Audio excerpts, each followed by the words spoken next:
ఉందా అంటే ఏం లేదు. మరి ఏంటి? కేవలం దేవుని మహా ప్రేమ. ఆ ప్రేమను బట్టే ఎంతో మంది ఎన్నో సమస్యలు పడుతూ ఉన్నా గానీ దేవుడు మనలో మాత్రం ఏం చేస్తున్నాడు? అమ్మో, నువ్వు సమస్య పడితే ఏం చేయలేవు, నేను చూడలేను. అందుకని దేవుడు మనల్ని ఏం చేస్తున్నాడు? అందరినీ ఎంతో కాచి కాపాడుతూ వస్తున్నాడు. అయినప్పటికీ కొన్ని కొన్ని సందర్భాల్లో దేవుడి ప్రేమ మనకేం అవట్లేదంటే దేవుని మనసును మనం అర్థం చేసుకోలేకపోతున్నాం. ఎలా అంటున్నానంటే, దేవుని మనసు అర్థం చేసుకుంటే ఎలా ఉంటాం అంటే, దేవుడికి ప్రత్యేకమైన సమయాన్ని కేటాయించాలని అనిపించదు. ఏమనిపిస్తుంది అంటే, నా సమయం అంతా దేవుడై ఉండాలని అనిపిస్తుంది. కానీ నేను దేవుడిని నమ్ముకుంటున్నాను కదా, దేవుడికి కూడా ఒక సమయాన్ని కేటాయిద్దామని అని అనుకోము. మరి దేవుడికి సమయాన్ని మనం కేటాయించేదేంది? దేవుడే మనకు సమయాన్ని ఇస్తుంటే మనం మాత్రం దేవునికి ఏమి ఇస్తాం? సమయం ఇస్తాం. ఎప్పుడు ఆ సమయం? పొద్దున్నే ప్రార్థన ఒక 5 నిమిషాలు, సాయంత్రం ఒక 5 నిమిషాలు, కుదిరితే మధ్యలో ఏదైనా ప్రార్థన. ఇంకా అంతకు మించి దేవుడికి మన జీవితాల్లో మనం ఏమి ఇవ్వలేము. అంతేనా? దేవుడు మన కోసం అన్ని చేసి, దేవుడు మన కోసం తన ప్రేమని ఇంత గొప్పగా వెల్లడిపరుస్తుంటే దేవుడికి మనం ఇచ్చేది ఏంటి? ఎవరైనా ఆలోచించుకుంటామా? ఆలోచించుకోం. మరి ఏం ఆలోచించుకుంటాం? ఈ నెలంతా పనిచేశాను కదా, నా జీతంలో ఎంత వృధా ఖర్చు అయింది, నా జీతంలో ఎంత మిగిలింది, నా పిల్లల కోసం నేను ఎంత దాచిపెట్టాను, లేదంటే నా సమస్యలు నేను ఎంతవరకు తీర్చుకున్నాను అని ఆలోచించుకుంటానే కానీ మరి ఒక్కసారైనా, ఈరోజు ఆదివారం కదా, రాత్రి శనివారం కదా, ఒక్కసారైనా రేపు ఆరాధనకి వెళ్తున్నాను, వెళ్ళే నేను ఈ వారం అంతా దేవుడి కోసం ఏం చేశాను అని ఎవరైనా ఆలోచించుకున్నారా? రేపు ఆరాధన సరే, కనీసం కూర్చున్నప్పుడైనా సరే, ఈ రోజు నేను ఆరాధనకు వచ్చాను కదా, ప్రతి వారం దేవునికి రొట్టె రసం తీసుకునే ముందు ఏమని చెప్తాం? దేవా, ఈ వారం చేసిన తప్పులను క్షమించయ్యా, ఈ వారం మేమేమన్నా చేసి తెలిసి తెలియక పొరపాటు చేస్తుంటే మమ్మల్ని మన్నించయ్యా అంటాం కదా. ఈసారి దేవుడి దగ్గర నేను క్షమాపణ తీసుకోకూడదు, నా గొప్ప కార్యాలను దేవుడికి వెల్లడిపరుచుకోవాలి అని ఎవరైనా అనుకుంటామా? అంటే దేవుడు అనగానే మనకి ఏమనిపిస్తుంది అంటే, దేవుడు అంటే మనకి ఏదైనా చేసేవాడు, లేదంటే తప్పులు క్షమించేవాడు అని అనుకుంటున్నామే కానీ దేవుడికి కూడా మనం బహుమతి ఇవ్వచ్చు అనే సంగతి ఏం చేస్తున్నాం? మర్చిపోతున్నాం. మనం ఎంతకాలం అని ఇంకా దేవుడిని క్షమించమని అడుగుతాం? అడగొద్దు. మరి ఏమని అడగాలి? వారం వారం గడిచే కొద్దు, నెలలు నెలలు గడిచే కొద్దు, సంవత్సరాలు సంవత్సరాలు గడిచే కొద్దు మనం ఏమైపోవాలి? దేవునికి దగ్గరైపోవాలి. ఎప్పుడు మనం చేసిన తప్పులనే చెప్పుకోకూడదు, మనం చేసిన మంచిని కూడా దేవుడికి చెప్పాలి. ఎలా చెప్పాలి అంటే, ప్రార్థనలో ఇదిగో అబద్ధాలు ఆడే సిచ్యువేషన్ వచ్చినా సరే వాళ్ళ చేత తిట్టించుకున్నానే గాని నువ్వు బాధపడతావు, నేను అబద్ధం చెప్పలేదు తెలుసా అని దేవుడి దగ్గర ఏం చేయాలి? గర్వంగా చెప్పుకోవాలి. పలానా కుటుంబం ఆపదలో ఉన్నప్పుడు నా దగ్గర డబ్బు లేకపోయినా సరే నువ్వు నన్ను ప్రేమించావు కదా, నువ్వు నీ సహోదరులు ప్రేమించమన్నావు కదా, అందుకని నా దగ్గర లేకపోయినా అప్పు తెచ్చి నేను ఇతరులను ప్రేమించాను తెలుసా దేవా అని దేవుడి దగ్గర మనం ఏం చేయాలి? గొప్ప గొప్ప మాటలు దేవుడికి చెప్పాలి. అప్పుడు దేవుడు ఏమైపోతాడు తెలుసా? దేవుడు ఆనందానికి ఏముండదు, అవధలు అనేది ఉండదు. కొంతమంది అంటూ ఉంటారు, స్త్రీల కొడుకు నేను అడ్రోడ్ వెళ్ళినప్పుడు ఒక ఆమె అన్నది, బైబుల్ చదువుకుంటా ఉండండి మా దేవుడికి దగ్గర అవుతారు, దేవుడి ప్రేమ మీకు అర్థమైంది అంటే, మాకు బైబుల్ తెలియదు కదమ్మా, దేవుడి గురించి మేము ఎలా అమ్మా తెలుసుకునేది అన్నప్పుడు నాకు ఒక ఆలోచన వచ్చింది. ఏంటి అంటే, మా అబ్బాయి నా దగ్గరికి వచ్చి ఒక మాట అడిగాడు, మా ఒక ఇత్తనం వేస్తున్నాం కదా భూమిలో, వాళ్ళకి ఏదో ప్రాజెక్ట్ వర్క్ ఇచ్చారు, మనం భూమిలో ఇత్తనం వేస్తే ఆ ఇత్తనం మొక్కలాగా ఎలా వస్తుంది అన్నాడు. వెంటనే నేను చెప్పాను, మట్టి కదా నాన్న, అది మొలకెత్తి విత్తనం లాగా వస్తుంది, అది భూమికి దేవుడిచ్చిన పని అని చెప్పాను. ఒక్క ఇత్తనం వేసినప్పుడు ఒక్క చెట్టే రావాలి, ఒక కాయ రావాలి కదా, మరి అన్ని కాయలు ఎందుకు వస్తున్నాయి అన్నాడు. నా దగ్గర సమాధానం లేదు. తర్వాత ఇంకొకటి అడిగాడు, ఏంటి అంటే, మన పుట్టక ముందు ఎంతమంది ఉన్నారు? చాలా మంది భూమి మీద ఉన్నారు. వాళ్ళు పుట్టక ముందు తరతరాల నుంచి చూసుకుంటే కనీసం కొన్ని కోట్ల సంవత్సరాల నుండి ఏం చేస్తున్నారు? భూమిలో పంట అనేది పండిస్తూనే వస్తున్నారు. అప్పటి నుంచి ఇప్పటి వరకు భూమిలో పంట పండిస్తున్నా గానీ భూమిలో ఎందుకు మా సారం అయిపోలేదు? ఇంకా భూమిలో ఎందుకు అంత పంట ఎక్కడి నుంచి వస్తుంది? ఎందుకని అయిపోలేదు? ఇప్పుడు ఎగ్జాంపుల్ గా నువ్వు బియ్యం తెచ్చావనుకో, అది కొన్ని రోజులు తింటే అయిపోయింది. లేదంటే నువ్వు ఏదైనా తీసుకొచ్చే సరుకులు తెచ్చావనుకోండి, కొన్ని రోజులు తింటే అయిపోతుంది. మరి అన్ని సంవత్సరాల నుంచి ఇప్పటి వరకు కూడా భూమిలో ఎందుకు పంట అయిపోవట్లేదు? అన్ని సంవత్సరాల నుంచి ఇన్ని సంవత్సరాల వరకు కూడా భూమిలో బంగారం ఎందుకు అయిపోవట్లేదు అని క్వశ్చన్ నాకు వచ్చింది. మా అబ్బాయి ఆ క్వశ్చన్ ఇస్తే, అంటే దాన్ని బట్టి నాకు ఏమర్థమైందంటే, అంటే దేవుడు మనం ఇంత గొప్పగా ప్రేమించాడా? మనల్ని దేవుడు కలుగజేసేటప్పుడే దేవుని ప్రణాళిక, దేవుడి యొక్క ముందు ఆలోచన ఏమనుంది? నా బిడ్డలు భూమి మీదకి వస్తున్నారు, వచ్చిన నా ప్రతి ఒక్క బిడ్డకు కూడా ఏమవ్వకూడదు? ఏ ఆహారం తక్కువైపోకూడదని భూమిలో మనం ఎంత ఆలోచించాలి. మనకు అంతు పట్టినంత ధనాన్ని, అంతు పట్టినంత ఆహార పదార్థాలు ఏం చేశాడు? భూమిలో దాచిపెట్టి ఉంచాడు. కొన్ని కోట్ల సంవత్సరాల నుంచి భూమిలో బంగారం ఏం చేస్తున్నారు? తోడుతూనే ఉన్నారు. ఇంకా అయిపోవట్లేదే. కొన్ని కోట్ల సంవత్సరాల నుంచి నీరు ఏం చేస్తున్నారు? వాడుతూనే ఉన్నాం. ఇంకా అయిపోవట్లేదే. కొన్ని కోట్ల సంవత్సరాల నుంచి భూమి నుంచి బొగ్గు లేకపోతే తెలుసా, బొగ్గుతోనే ప్రపంచం అంతా నడుస్తుంది. ఒక బొగ్గుతోనే మనకి ఎలక్ట్రిసిటీ కానీ కరెంట్ కానీ అంతా దేని ద్వారా వస్తుంది? ఒక బొగ్గు ద్వారానే వస్తుంది. అదే బొగ్గు లేకపోతే మనం అంతా ఎలా ఉండాల్సి వస్తుంది? చీకట్లో దీపాలు పెట్టుకొని ఉండాల్సి వస్తుంది. మరి అన్ని సంవత్సరాల నుంచి బొగ్గు తోడుతూనే ఉంది కానీ ఇంకా బొగ్గు ఎందుకు వస్తుంది అంటే దేవుని ప్రేమ. మనం ఏం చేస్తాం? మన పిల్లలు పుట్టక ముందే, మన బిడ్డలు కడుపులో ఉన్నప్పుడే ఏం చెప్తాం? అరే పిల్లలు పుడితే ఖర్చులు ఎక్కువ ఉంటాయి, ఇప్పటి నుంచే పొదుపు చేసుకో అని చెప్పి ఎప్పుడో పుట్టే బిడ్డ గురించి ఇప్పటి నుంచే మనం ఏం చేస్తాం? ఆస్తులు సంపాదించినట్లు, ఇప్పటి నుంచే వాళ్ళ కోసం ధనాన్ని కూడబెట్టినట్టు దేవుడు కూడా మన కోసం ఏం చేశాడు తెలుసా? ఎంతో ప్రణాళిక కలిగి ఆలోచించాడు. అందుకే ఇదంతా ఆలోచించిన బైబిల్లో ఒక భక్తుడు ఒక గొప్ప మాట అంటాడు. ఒకసారి ఒక్క మాట చూసుకున్నాం. కీర్తన గ్రంథం 40వ అధ్యాయం. దేవుడు ప్రేమ నిజంగా ఆలోచిస్తే బైబిల్ చదవాల్సిన అవసరం లేదు. బైబిల్ చదువుకుండానే ఒక చిన్న కూరగాయను చూసి దేవుడి ప్రేమ ఎలాంటిదో తెలుసుకోవచ్చు. ఒక చిన్న చెట్టును చూసి దేవుని ప్రేమ ఎలాంటిదో తెలుసుకోవచ్చు. ఒక చిన్న జంతువుని చూసి కూడా దేవుని ప్రేమ ఎలాంటిదో తెలుసుకోవచ్చు. 40వ అధ్యాయం 5వ వచనం. యెహోవా నా దేవా, నీవు మా ఎడల జరిగించిన ఆశ్చర్య క్రియలను, మా ఎడల నీకున్న తలంపులను బహు విస్తారములు. ఎవరు కనిపించింది ఈ మాట? బైబిల్లో ఉన్న దావీదు గారికి దేవుని ప్రేమను తెలుసుకున్నప్పుడు అప్పుడు అనిపించిందంట. ఏమని? యెహోవా నా దేవా, నీవు మా ఎడల జరిగించిన ఆశ్చర్య కార్యాలు. ఎన్ని ఆశ్చర్య కార్యాలండి! ఒక్కసారి మీ అంతరాత్మని మీరు పరిశీలించుకోండి.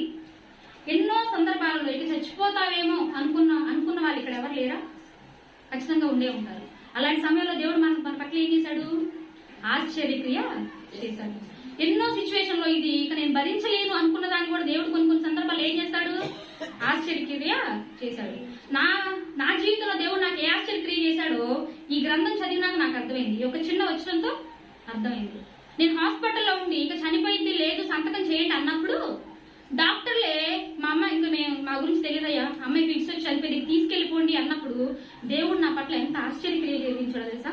ఆపరేషన్ చేయాలి అన్న నన్ను నార్మల్ డెలివరీ చేసి ఇంటికి పంపించాడు. ఎంత ఆశ్చర్యక్రియ అండి! నేనంటే అంత ఇష్టం దేవునికి, అంటే దేవునికి నేనంటే చాలా ఇష్టమని అప్పుడు అర్థమైంది. కానీ మనం ఏమనుకుంటాం తెలుసా?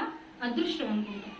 ఏంటి? అప్పుడు నా అదృష్టం కాబట్టి నేను బతికాను అనుకుంటామే తప్ప అమ్మో అప్పుడు నా దేవుడు నన్ను కాపాడాలని ఏమనుకోము, చెప్పుకోము. మరంట ఒక ఆయన ఆటో ఎక్కి వెళ్తూ ఉంటే ఒక చిన్న యాక్సిడెంట్ జరిగిందంట. జరిగినప్పుడు ప్రాణాలు పోవాల్సింది కానీ వేరే వాళ్ళు చనిపోయారంట. ఆ వ్యక్తి ఇంటికి వచ్చే దారిలో చెప్తున్నట్ట తన భార్యతో, ఈ రోజు నా అదృష్టం భలే ఉంది కదా, నాకేం అవ్వలేదు అని అన్నాడట. పక్కనే తన భార్య ఉంది, నువ్వు మనిషివేనా అసలు? దేవుడు నిన్ను కాపాడి అంత జాగ్రత్తగా ఉంచితే నా అదృష్టం బాగుంది అంటున్నావేంటి? కనీసం నీకు ఇప్పుడు కూడా దేవుడు గుర్తురాడా అనగానే ఆ ఒక్క మనిషి గుండె ఏమైపోయింది?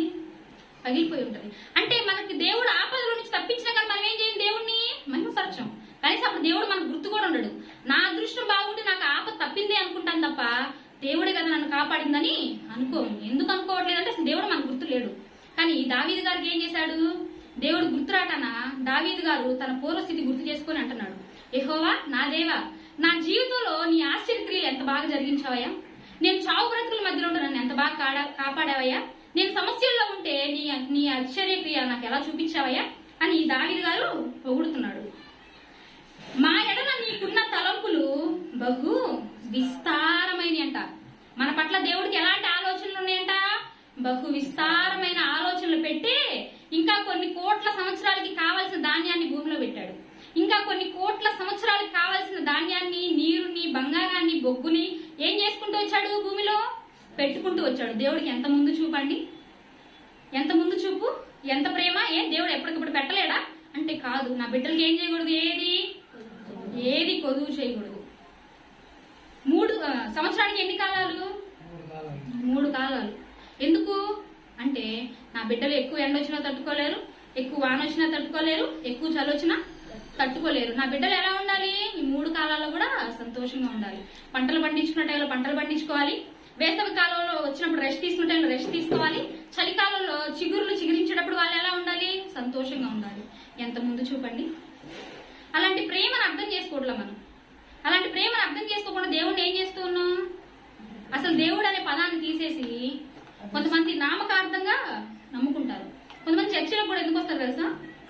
ఈ ఆదివారం రాకపోతే ఏమైనా సమస్య వచ్చిందేమో, దేవుడు మా సమస్య, మా కుటుంబంలో ఏమైనా ఆపద తీసుకొస్తాడేమో అని వస్తారే గాని, మరి దేవుడు నాకు ఈ వారం అంతా ఆరోగ్యాన్ని ఇచ్చాడు కదా, దేవుడు నాకు ఈ వారం అంతా ఆయుష్నిచ్చి నా పిల్లల్ని నన్ను ఎంతో చక్కగా కాపాడాడు కదా, అందుకోసం ఈ దేవునికి కృతజ్ఞతాస్తుతులు చెల్లించాలని వచ్చిన వాళ్ళు మనలో ఎంతమంది మనల్ని అంతరాత్మని పరిశీలించుకుంటే తెలిసిపోయింది. దావీదు గారు చూడండి ఎంత ప్రేమ, ఎంత గొప్పగా చెప్పుకున్నారు. మా ఎడల నీకున్న తలంపులు బహు విస్తారములు, వాటిని వివరించి చెప్పేదని అనుకుంటున్నా అవి లెక్కకు మించి ఉన్నాయంట. దావీదు గారికి దేవుని యొక్క తలపు లెక్క పెట్టాలనిపించిందంట. దేవుడికి మేమంటే ఎంత ఇష్టమో ఆయన ఆలోచనలో నేను లెక్క పెడదాము అనుకుంటే ఏమై ఉన్నాయంట అవి లెక్కకు మించినంత ప్రేమ చూపించాడు దేవునికి. దేవుడు మన మీద కనీసం లెక్కకు సరిపోయే ప్రేమ దేవుడికి మనం చూపిస్తున్నామా? ప్రేమ చూపించడం అంటే ఏం చేయడం? ప్రేమకు ప్రతి ప్రేమ ఏం చేయాలి? నన్ను ప్రేమించండి, మీ ఆస్తినంతా నాకు రాసేయండి అన్నాడా? ఏమి లేదు. నిన్ను వల్లే నీ పొరుగు వారిని ప్రేమించు, నిన్ను వల్లే ప్రేమించు. నీ ఇంట్లో అన్నం ఎక్కువైతే ఎదుటి వాళ్ళకి పెట్టొద్దు, నీ ఇంట్లో అన్నం ఎక్కువై లేదంటే ఏదైనా మిగిలితే పెట్టొద్దు, లేదంటే దేవుడు ఎదుటి వాళ్ళకి ఇస్తే నాకు ఇస్తా అన్నాడు కదా అని పెట్టొద్దు. మరి ఏం చెయ్యి? నిన్ను నువ్వు ఎలాగైతే ప్రేమించుకుంటావో ఎదుటి వాళ్ళని అలా ప్రేమించినా చాలు, నిన్ను నేను చూసుకుంటా, కానీ నువ్వు ఎదుటి వాళ్ళని చూసుకోరా అంటే మనం మాత్రం ఏం చేయం? లెక్క కూడా చేయం. మనకేం కావాలంటే ఎంత కాడికి నేను బాగుండాలి, నా పిల్లలు బాగుండాలి, అంతా బాగుంటే అప్పుడు మనం దేవుణ్ణి నమ్ముతాం. కొంతమంది టైం బాగా ఏదైనా సమస్య వచ్చిన వెంటనే ఏం చేస్తారు తెలుసా? అమ్మో బాప్తీసం తీసుకున్న దగ్గర నుంచి ఏమైతుంది, నాకు శ్రమలు వస్తున్నాయి అంటే దేవుణ్ణి ఎలా చేస్తున్నారు? ఒక విలన్ లాగా చూస్తున్నారు. అంటే దేవుడు అంత ద్రోహ? దేవుడు మనిషిలాగా చేస్తాడా? అంటే నువ్వు ప్రార్థనకు వస్తే ఒకలాగా, ప్రార్థనకు రాకపోతే ఒకలాగా చూస్తాడా? మనుషులో అయినా మనకుంటుంది ఆ బుద్ధి. మంచి చేస్తే ఏమంటాం? మంచోడరా అంటాం. ఎన్నిసార్లు మంచి చేసినా ఒక్కసారి చిన్న పొరపాటు జరగానే ఏమంటాం? అమ్మో వాడు మామూలుడు కాదంటాం. కానీ మనది ఆ బుద్ధి కాబట్టి దేవుని కూడా ఏం చేస్తాం? అదే బుద్ధితో చేసి ఏమంటాం? దేవుడికి ప్రార్థనకి ఈ వారం ప్రార్థనకు బాగుపోయేసరికి దేవుడు మా ఇంట్లో అనారోగ్యాన్ని పెట్టాడని అంటాం. దేవుడు ఎన్ని చేస్తా ఉన్నా కానీ దేవుడి మీద ఇంకా మనం ఏం చేస్తున్నాం? దేవుడిని నిందలు వేస్తున్నాం, దేవుడిని బాధ పెడతానే ఉన్నాం. ఒక సృష్టిని చూసి దేవుడు మనల్ని ఎంత ప్రేమించాడో చెప్పొచ్చండి. ఏ రోజున కనీసం దేవుడు మనల్ని ఎంత ప్రేమించాడు అనే క్వశ్చన్ మార్క్ మనలో వచ్చిందా? ఏ రోజైనా దేవుడికి నేనంటే ఎంత ఇష్టం అని ఆలోచించాలన్న మనసు మనకు వచ్చిందా? అక్కడ దావీదు గారికి వచ్చింది. ఎందుకు వచ్చింది అంటారు అంటే, దావీదు గారికి ఏమనిపించిందంటే, పదే పదే ఏ సమస్య రాకుండా నన్ను ఇంతగా చూసుకుంటున్నాడు కదా, నేను కూడా ఆయన ప్రేమించాలి. ఆయన ప్రేమించాలంటే ఆయన నన్ను ఎంత ప్రేమించాలో తెలియాలి. కాబట్టి ఆయన నన్ను ఎంత ప్రేమించాడో తెలుసుకుందాం అని ఆయన ఆశ్చర్య కార్యాలు, మన పట్ల ఆయనకున్న తలంపులు లెక్క పెడదామని చూస్తే ఏమై ఉన్నాయంట? అమ్మో లెక్కకు మించి ఉన్నాయంట. అంత ప్రేమ దేవుడికి మన పట్ల. ఆ ప్రేమను అప్పటి నుంచి ఇప్పటి వరకు కూడా ఏం చేసుకోవట్లేదు, అర్థం చేసుకోవట్లేదు. మనం పని నుంచి రాగానే ఇంట్లో పిల్లలు సంతోషంగా ఉన్నారంటే ఎవరి కార్యం? దేవుని కృప. పనికాడ ఎంతో మంది 30 సంవత్సరాలలో హార్ట్ అటాక్ వచ్చి చనిపోతూ ఉన్నా మనం మాత్రం ఆరోగ్యంగా నవ్వుకుంటూ తిరిగి ఇంటికి వస్తున్నామంటే ఎవరి కృప? దేవుని కృప. ఎంతో మంది చిన్న చిన్న పిల్లలు క్యాన్సర్ హాస్పిటల్లో అంతు చిక్కని రోగాలతో బాధపడుతున్నారంటే మన పిల్లలు మాత్రం సంతోషంగా స్కూల్కి వెళ్తున్నారంటే ఎవరి కృప? ఆ కృప చాలదా మనం దేవునికి కృతజ్ఞతాస్తుతులు చెల్లించుకోవడానికి? ఇంకేం కావాలి మనకి? మనకు అది సరిపోదు. నేను ఇల్లు కట్టుకోలేదే, నాకు అప్పులు తీరలేదే, ఇంకా నువ్వు ఎందుకు చూడవయ్యా నా కల్లి అని ఇంకా దేవుడి దగ్గర నుంచి ఏదో ఆశిస్తాం కానీ దేవుడికి మాత్రం ఏదన్నా ఇద్దామనే ఆలోచన ఉండదు. ఎంతకాలం దేవుడే ఇవ్వాలా? దేవుడికి మనం ఏమి ఇవ్వకూడదా అంటే దేవుడికి మనం కూడా ఇవ్వచ్చు. అది ఎప్పుడు ఇస్తాం అంటే దేవుని ప్రేమను మనం అర్థం చేసుకున్నప్పుడే ఇస్తాం. చాలా మంది అనుకుంటారు దేవుడు కరుణామయుడు, మనం ఎన్ని తప్పులు చేస్తామన్నా దేవుడు మనల్ని కాపాడుతూనే ఉన్నాడు కదా, మనం ఎన్ని పాపాలు చేసినా దేవుడు చూసి చూడనట్టు ఉంటాడులే అని అనుకుంటారు కదా. వాళ్ళు ఎందుకు అనుకుంటున్నారంటే, ప్రస్తుతానికి నేను చాలా తప్పులు చేస్తున్నా కదా, అయినా కానీ దేవుడు నన్ను ఏం అనట్లేదు, అయినా కానీ దేవుడు నన్ను ఆరోగ్యాన్ని ఉంచుతున్నాడు కాబట్టి దేవుడికి చేత కదా నన్ను ఏం చేయకపోవడం అని అనుకుంటున్నారు. కానీ దేవుడిలో మనం ఒక కోణమే చూసాం. ఏ కోణం అది? ప్రేమ కోణం. దేవునికి ఎంత ప్రేమ ఉందో అదొక్కటే చూసాం. కానీ దేవుడికి మనకు తెలియదు దేవుళ్ళు ఇంకొకటి ఉంది. ఏంటో తెలుసు? అది ఒక్కసారి కనుక దేవుడు చెయ్యి విడిచిపెట్టాడో ఏమైంది? ఆనాడు సౌలు గారికి వచ్చిన స్థితి వచ్చింది. తెలుసా బైబిల్లో ఉన్న సౌలు గారు? దేవుడు చెయ్యి విడిచిపెట్టగానే ఏమైపోయాడు? దేవుడు ఉన్నంతకాలం మహారాజు. దేవుడు తన చెయ్యి పట్టుకున్నంతకాలం దర్జాగా బ్రతికాడు. ఒక్కసారి దేవుడు తన చెయ్యి విడిచిపెట్టగానే సౌలు పరిస్థితి ఏమైందో తెలుసా? చనిపోదామంటే ధైర్యం లేక, బ్రతికుందామంటే బ్రతకాల్సినంత నేనేం చేశాను, బ్రతుకుంటే మనుషులు నిందిస్తున్నారు, బ్రతుకుదామంటే ధైర్యం లేదు, చద్దామన్న ధైర్యం లేదని చెప్పి తన పనివాణ్ణి పిలిచి, నన్ను చంపవా, కత్తి తీసి నా కడుపులో పెట్టి చంపవా అని తన పనివాణ్ణి బతిమలాడుకున్నాడు. ఎందుకో తెలుసా? ఒక్కసారి దేవుడు చెయ్యి విడిచిపెట్టిన తర్వాత తనకు బ్రతుకే శూన్యం అనిపించింది, తనకు బ్రతుకే లేదనిపించింది. మనకు మాత్రం ఎవరు చెయ్యి విడిచిపెడితే బ్రతకలేమనిపించింది? ఒకరోజు భర్త లేకపోతే మనం ఏమనుకుంటాం? భర్త మాట్లాడకపోతే, నువ్వు నాతో మాట్లాడకపోతే నాకు చనిపోవాలనిపిస్తుంది. ఒకరోజు తల్లిదండ్రులతో మాట్లాడకపోతే మనకేమనిపించింది? నేను ఉండలేకపోతున్నాం అంటాం. కానీ మనతో ఎంతమంది ఉన్నా ఎంతమంది లేకపోయినా మనం హ్యాపీగా ఉండగలం. కానీ ఒక్కసారి దేవుడు మనల్ని విడిచిపెట్టాడో ఎక్కడ బ్రతకడం ఎవరి వల్ల కాదు, అంతటి గొప్ప మహాభక్తుల వల్లనే కాలేదు. ఇక మన వల్ల ఇద్దంటారా? కాబట్టి ఇక్కడ నుంచి ఏం చేద్దామంటే, దేవుడు మన చెయ్యి విడిచిపెట్టక ముందే మనం ఏం చేద్దాం? జాగ్రత్త పడదాం. బైబిల్లో ఇశ్రాయేలు తెలుసా? 40 సంవత్సరాల ప్రయాణం మీరు ఎవరైనా చదివారా? నిర్గమాకాండంలో దేవుడు తమ బిడ్డల పట్ల ఎంత ఆశ్చర్య కార్యాలు చేస్తాడో తెలుసా? వాళ్ళు ఐగుప్తీ దేశంలో బానిసలుగా బ్రతుకుతుంటే దేవుడు నా బిడ్డలై ఉండి అన్ని జనుల దగ్గర నా బిడ్డలు కష్టపడేదేంటి, నా బిడ్డలు అలా ఉండకూడదని చెప్పి దేవుడు ఆ బానిసత్వం నుండి విడిపించాలని చెప్పి మోషే గారిని పంపించి విడిపిస్తాడు. అయితే విడిపించే క్రమంలో మీరు అందరూ చదివే ఉంటారు కాబట్టి నేను ఎక్కువ వివరించడం లేట్ అయిపోతుంది. కాబట్టి విడిపించే క్రమంలో దేవుడు ఈయనే నిజమైన దేవుడు అని వాళ్ళు తెలుసుకోవాలని ఎన్ని చాలా అద్భుత కార్యాలు చేస్తాడు. అన్ని అద్భుత కార్యాలు చేసిన వీళ్ళు ఏం చేస్తారంటే, ఆ అద్భుత కార్యాల మీద మనసు పెట్టలే కానీ ఈ సమస్య నుండి మమ్మల్ని విడిపించాలంటే ఎవరో ఒకరు కావాలిగా అని చెప్పి సైలెంట్ గా ఉంటారు. దేవుడు కూడా ఏమనుకున్నాడంటే, వాళ్ళు విన్నా వినకపోయినా నా బిడ్డలు వాళ్ళ సమస్యలో ఉంటే నేను ఉండలేనని చెప్పి వాళ్ళని విడిపించాడు. అయితే వచ్చే దారిలో 40 సంవత్సరాలు వాళ్ళు వెళ్లే ప్రయాణానికి 1 నెల చాలు. కానీ దేవుడు నా బిడ్డలు నన్ను ఎంత ప్రేమించారు, నా ప్రేమను అసలు అర్థం చేసుకుంటారా, నేను వీళ్ళ పట్ల బహు తలంపులు ఎక్కువ వీళ్ళకి ఇస్తున్నాను కదా, వీళ్ళు నా మనసుని ఎంత అర్థం చేసుకున్నారు చూద్దామని చెప్పి 40 సంవత్సరాల ప్రయాణం పెడతాడు. ఎందుకు పెడతాడు అంటే, దేవుడి మీద వాళ్ళు అసలు మనసు ఉంచారా, దేవుడిని నమ్మారని తెలుసుకోవడానికి ఉంటారు. అయితే వాళ్ళు ఏం చేస్తారు తెలుసా? 40 సంవత్సరాలు చెప్పులు మాయకపోయినా, 40 సంవత్సరాలు కనీసం బట్టలు ఆగిపోయినా, బట్టలు చినగకపోయినా, వాళ్ళకి ఆహారం వండుకునే పని కూడా లేదు. దేవదూతలు తినే ఆహారాన్ని దేవుడు కురిపిస్తాడు. వాళ్ళకి మాంసం కావాలంటే ఆకాశం నుండి మాంసాన్ని ఇస్తాడు. నీరు కావాలి అనగానే దేవుడు తలుచుకుంటే అక్కడ ఒక నది పుట్టించవచ్చు. కానీ మోషే నువ్వు వెళ్ళి ఆ బండను కొట్టు. ఎందుకు ఆ బండను కొట్టాలంటే, నువ్వు ఆ బండను కర్రతో కొట్టినప్పుడు ఆ బండలో నుంచి నీళ్ళు వచ్చేది వాళ్ళు చూడాలి. వాళ్ళు చూడ ఏమనుకోవాలి, బా నా దేవుడికి నేను ఎంత ప్రేమ, మాకు దాహం అవుతుంది అనగానే బండల నుంచి నీరు తెప్పించాడు. ఇలాంటి దేవుడినా మేము అపార్థం చేసుకునేది, వామ్మో చచ్చినా బ్రతికినా నా దేవుడితోనే ఉండాలి అనే ఆలోచన వాళ్ళకి వస్తుందేమని దేవుడు ఏం చేశాడు? చాలా ఆశ్చర్యక్రియలను చేశాడు. ఒకటి కాదు, చాలా కాదు, ఇంకా చాలానే చేశాడు. ఒకసారి చదువున్న వాళ్ళు చదువుకుంటే అర్థమైంది. కానీ వాళ్ళు ఏం చేశారు తెలుసా? దేవుని ప్రేమను అర్థం చేసుకోకుండా అరణ్యంలో చంపడానికి మమ్మల్ని ఇక్కడికి తీసుకొచ్చారా అని చెప్పి దేవుణ్ణి బాధ పెట్టారు. అయినా దేవుడు ఏమనుకున్నారు తెలుసా? నా బిడ్డలు కదా, నా బిడ్డలు తెలిసి తెలియక అన్నారేమో అని క్షమించి వదిలేశాడు. దేవుడికి ఫస్ట్ నుంచి ఉన్న బలహీనత ఏంటి? ప్రేమ. ఆయన ప్రేమ ఎంతలా అంటే, ఒక మనిషి బలహీనపడినా సరే వాళ్ళే తెలుసుకుంటారు అని ప్రేమిస్తూ ఉంటాడు.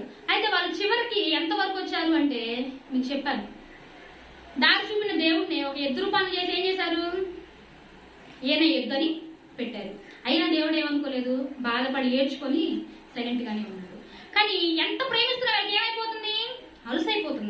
దేవుడు అంటే ప్రేమ లెక్కలేదు. అందుకని దేవుడు ఒక చిన్న మాట వాళ్ళు చెప్తున్నాడు. ఒకసారి మనం చూసుకుందాం, చూడండి. సామెతల గ్రంథము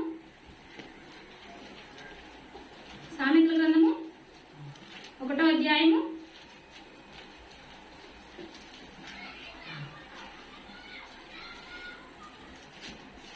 8వ వచనం. ఇక్కడ ఎలా చెప్తున్నాడంటే, ఒక తల్లి కనుక తన కొడుక్కి చెప్పిద్దే, అరే నువ్వు ఇప్పుడే కాలేజీకి వెళ్తున్నావు, జాగ్రత్తగా ఉండు, నిన్ను పిలిచిన వాళ్ళతో అంతా పలక్కు, నువ్వు జాగ్రత్తగా బ్రతకని ఒక కొడుకు ఒక తండ్రికి చెప్పినట్టు, ఒక తల్లి ఒక కూతురికి చెప్పినట్టుగా దేవుడు మనకు చెప్తున్నాడు. చూడండి, నా కుమారుడా నీ తండ్రి ఉపదేశము ఆలకించుము, నీ తల్లు చెప్పు బోధను త్రోసివేయకము. ఏం చెప్తున్నాడంటే, నేను చెప్పేది నీ మంచికే, నేను చెప్పింది విను, నీ తల్లి లేకపోతే అయిపోయింది. మరలా ఒకసారి 15వ వచనం చదువుతున్నాను. నా కుమారుడా నీవు వారి మార్గమున పోకుము, వారి త్రోవల యందు నడవకుండా నీ పాదము వెనుకకు తీసుకొనుము. ఎవరి పాదములు ఎవరితో నడవద్దు అంటున్నాడు అంటే పాపం చేసేవారితో, లోకస్తులతో దూరం ఉండు. ఎంత లాస్ట్ మాట. లోకస్తులు ఎవరంటే బాప్తీసు తీసుకునే వారితో నువ్వు దూరంగా ఉండు. ఎందుకు అంటే పాపాన్ని ప్రేరేపిస్తుంటారు. వాళ్ళు చెడిపోయింది కాక నిన్ను కూడా చెడిపేస్తూ ఉంటారు. కాబట్టి నా కుమారుడా నువ్వు దేవునికి దూరంగా ఉంటూ అంటే వీళ్ళేమైపోయారు? దేవుని పిల్లలై ఉండి అన్ని జనులతో కలిసి అన్ని జనులు మార్చాల్సింది పోయి అన్ని జనుల లెక్కలోకి వీళ్ళు మారిపోయి ఏం చేశారు? ఒక దూడను చేసుకొని ఈయనే దేవుడని ఉన్నారు. అప్పుడు అలాంటి వాళ్ళు ఏం చేయాలంటారు? దేవుడు చెప్పి చూశాడు, అయినా వీళ్ళు ఏం చేయలేదు, అయినా మారలేదు. మారకపోయేసరికి 19వ వచనం 28వ వచనం చదువుతున్నాను చూడండి. ఒక నిమిషం. ఎట్లనగా జ్ఞానము లేని వారులారా మీరెన్నాళ్ళు జ్ఞానము లేని వారుగా ఉండకూడదురు. దేవుడు కోపంతో అంటున్నాడా, బాధతో ఉంటున్నాడా? బాధతో అంటున్నాడా? బాధతో. గుండెలో భరించలేనంత బాధ పెట్టుకొని జ్ఞానం లేని వారులారా అంటే మీరు ఎన్నాళ్ళు బుద్ధిహీనులుగా ఉంటారు.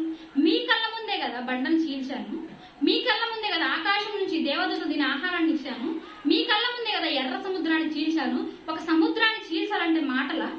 మీ కళ్ళ ముందు ఇన్ని చేసినా మీరేం చేస్తారు? ఇంకా బుద్ధి లేని వాళ్ళగా ఇంకెన్నాళ్ళు ఉంటారు? నన్నే దేవుడని నన్నే నమ్మకుండా ఇంకెన్నాళ్ళు మీరు ఉంటారు అని దేవుడు చెప్తున్నాడు.